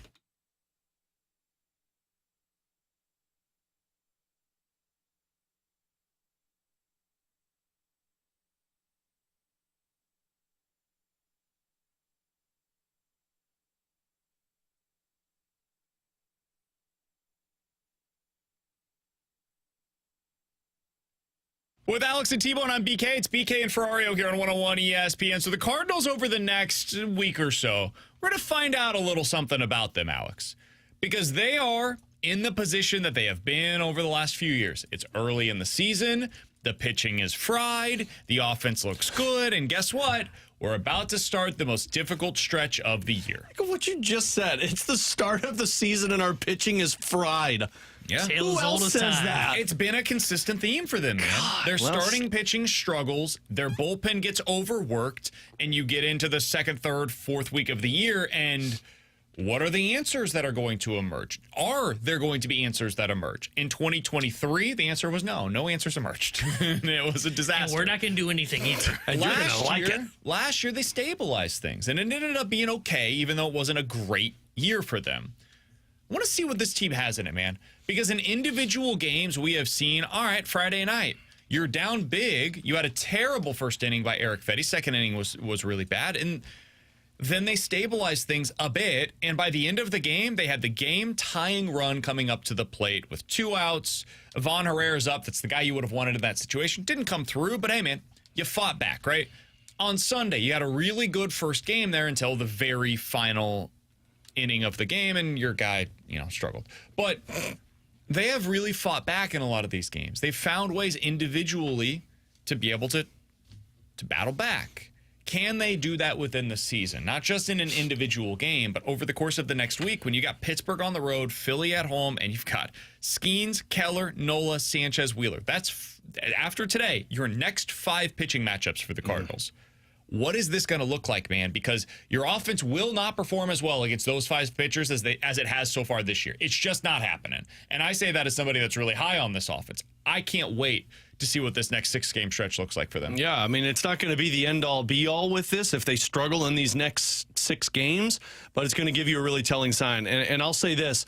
It's going to be very exhausting for this offense to always have to pull themselves back into games because this pitching staff is always going to be giving up runs. You're going to be talking about having to score 5, 6, 7 in a game, or as last night, 17 to get yourself back into a baseball game. And we saw it on the hockey side of things, right? Like when your goalie's giving up soft goals, the offense is like, oh, you got to be kidding me. When your pitching staff's giving up 3 in the first 2 innings, your team's going to get very fatigued from the fact of, man, we got to go out there and go 4 for 4 again and go 6 for 9 with runners in scoring position. That's the part that I'm concerned about. The offense looks great now. His pitching isn't getting any better. Is fatigue going to set in for these guys in terms of we can't always carry this team? I disagree with that last point. I do think the pitching will get better. And it's such a low bar to clear, man. You are like bottom 2 to 3 in every statistical category right now, pitching-wise. I do not think they will be that bad for the entirety of the season. I just don't. I think you could be bottom 10. That would not surprise me at all. But right now, you are like outlier status in terms of how bad you've been pitching-wise. I think they'll be better, and I think that the offense will come back to earth a little bit. I think you'll settle somewhere in the middle with both of those things, and really it just becomes a question of how far down does your offense drop? Do you go from 1 or 2 in most categories to 12th to 15th, or do you settle in as a potential top 10 offense? And at the same time, if your pitching does improve and you go from 29th to 20th, if you're 20th in pitching and top 5 in offense, that is potentially a wild card team. If you're 20th in pitching and 15th in offense, that's last year. That's 80 to 82 wins. I don't trust the pitching. Like, it's not going to be the second worst in the league, but I think it could be bottom 5. Sonny Gray is going to be constant for you. I'm not sure with Fetty, and I know he's had 1 bad start, 1 good start. Palante will be okay. Michaelis and I think Matthew Liberatore are going to be a problem. And then your bullpen, right now, Helsley's the only optimism for you. And I think Leahy's been good. I think JoJo's been mostly fine. But these guys aren't used in high leverage situations. Sure, but this is where I would disagree. I think any bullpen arm can become a high leverage arm. Luke Weaver was closing out freaking games in the World Series for the Yankees. Right, but we're talking about like right now. And sure, right now is where it gets important to not dig yourself into a hole that you can't get out of. I agree, and that's why I think like this series and maybe the Phillies series, which is coming up, like within the next week, if it's not pitching, but there will be churn through the bullpen. They will start moving guys around. That may mean Lee's your setup guy, which was a wild statement that I would never thought I'd said, but he's been good. Roycroft, same conversation. His stuff looks good. And to be fair, like I think Maton's been really good. Yeah, I forgot about Maton. Yeah. So you've got Helsley, Maton, Leahy, JoJo. We'll see what happens with the lefty relievers because a lot of that is dependent upon what they decide to do with Matz, Liberatore in the rotation. Like over the next 2 weeks, that's probably where you find that out. Your back end is mostly okay. The problem is they have such a gap right now that they're having to fill because these starters are not getting deep into games, that is the underbelly of your bullpen that most managers never want to have to use. That is okay, when we can use these guys, if we're up or down by a lot, that's where we go to them. They're having to use them a lot because to bridge the gap from your starter to the last 3 guys, you got like 3 innings to fill, man. Yeah. And when you go to them every night, eventually you're going to see cracks. Eventually, Roycroft is going to give up a couple of runs. That's just who he is. He's a super volatile reliever. Relievers in general are volatile. And then you get to guys that are like dime a dozen types. And that's Roycroft, man. That's John King. These guys are they're not super consistent. And this series, for me, is the one that should be the one that rights the ship for the pitching. Have you guys looked at what Pittsburgh's doing offensively as a team? No. They are the 3rd worst team in baseball at OPS at 585.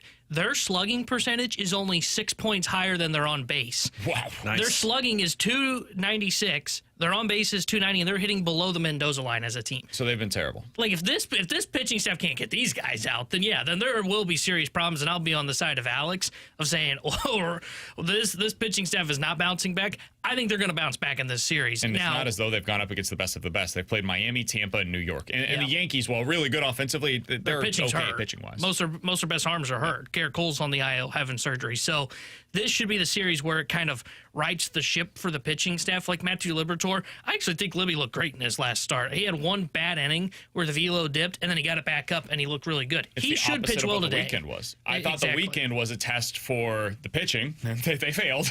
And this is going to be a test for the offense. The 100%. offense now gets its real test for the first time, honestly, this year. Minnesota had some good arms. This is for the next week. You're going up against dudes other than tonight. So tonight's got to be a night where your offense should do pretty well. Luckily, it's only a bullpen game.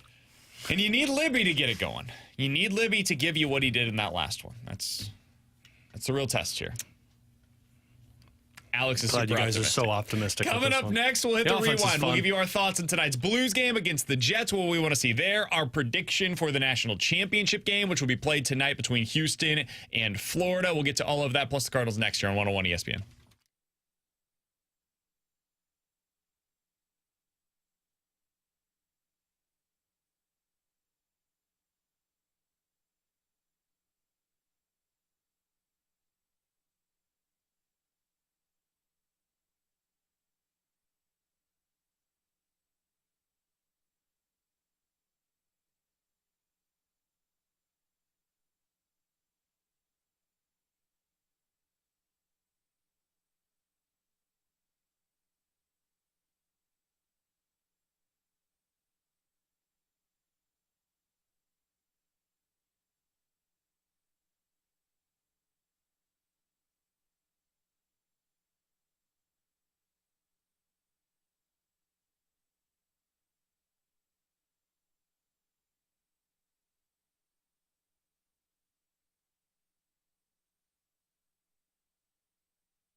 With Alex and T-Bone, I'm BK. It's BK and Ferrario here on 101 ESPN. If you missed anything from today's show, be sure to check it out on the podcast page. 101ESPN.com and the free 101 ESPN app is where you go to find it. It's all presented by Schaefer Door Company. That 101 ESPN app, free to download, super easy to use, and it is sponsored by Dobbs Tire and Auto Centers. Alex, the Blues are back in action this evening. They will be taking on the Winnipeg Jets, who they very well may play in the first round of the playoffs. What are you looking for tonight in this game that could be enlightening for what we could see in this matchup if it were to take place in the postseason? It's just going to be how you match up against them. You're on the road, so you don't get the line combinations. They're going to get to dictate the matchups. You know, how does Snuggerud look? We talked about Jake Neighbors taking the big piece of cake in terms of when you're filling the void of Dylan Holloway. But in all reality, when you take on the Winnipeg Jets, can you find a way to stop Ehlers and Kyle Connor? Because if you look at their scoring, they've been really good since the Four Nations break. But a majority of their goals have come from Ehlers and Connor. And if you can find a way to stop that team, those two guys, at least you make it an even race. So depth versus top players is kind of what I'm going to be watching with this Jets versus Blues game. Blues versus the Jets at 6:30. Alex has pregame coverage for you starting at 5:30 right here on 101 ESPN, your home of the Blues. Cardinals back in action this evening as well. They're on the road taking on the Pittsburgh Pirates. The bullpen is fried. They've got some problems. Matthew Liberatore. Got to go 8. Oh, boy, here we go. God. They've got a bullpen game on the other side. This is the game you've got to get. You've got to get off the schneid. You've lost 5 of your last 6 games now. 3 of those have come in extra innings. If we were going to do the whole hockey thing and you were doing like the point system, man, the Cardinals are looking pretty good in that regard. But we don't do that in Major League Baseball. They should change it. Rough spot. In college basketball, we got the national title game tonight. We have not spent much time on this because there was so much that took place over the weekend locally. I like Florida. I've liked Florida since day one. They were the team that I said, I don't know how you beat them. Who do you guys have in this one? I like Florida, but I know you're got money on this one, so I'm going to be rooting for Houston. You're the worst, man. Yeah. You're the absolute worst. Big Houston guy today. I think Florida wins. They look unstoppable to me. They're most balanced. I picked them to win it in my tournament bracket. I believe in them. They haven't shown really any signs of cracking so far. And if they win, ipso they had facto. one tough one against UConn. It was the one tough game for them. If they win, ipso facto, Mizzou won the national championship. Basically, because we beat the national title team. And lost to Drake. When's the last time Illinois did that? I think he gets erased by losing to Drake. No, that Drake thing never happened. All right, if you guys missed anything from today's show, be sure to check it out afterwards. The podcast page, 101ESPN.com, or, of course, YouTube.com/101ESPN STL. For Alex and T-Bone, I'm BK. We'll talk to you guys tomorrow at 11 a.m. The Fast Lane's coming up next here on 101 ESPN.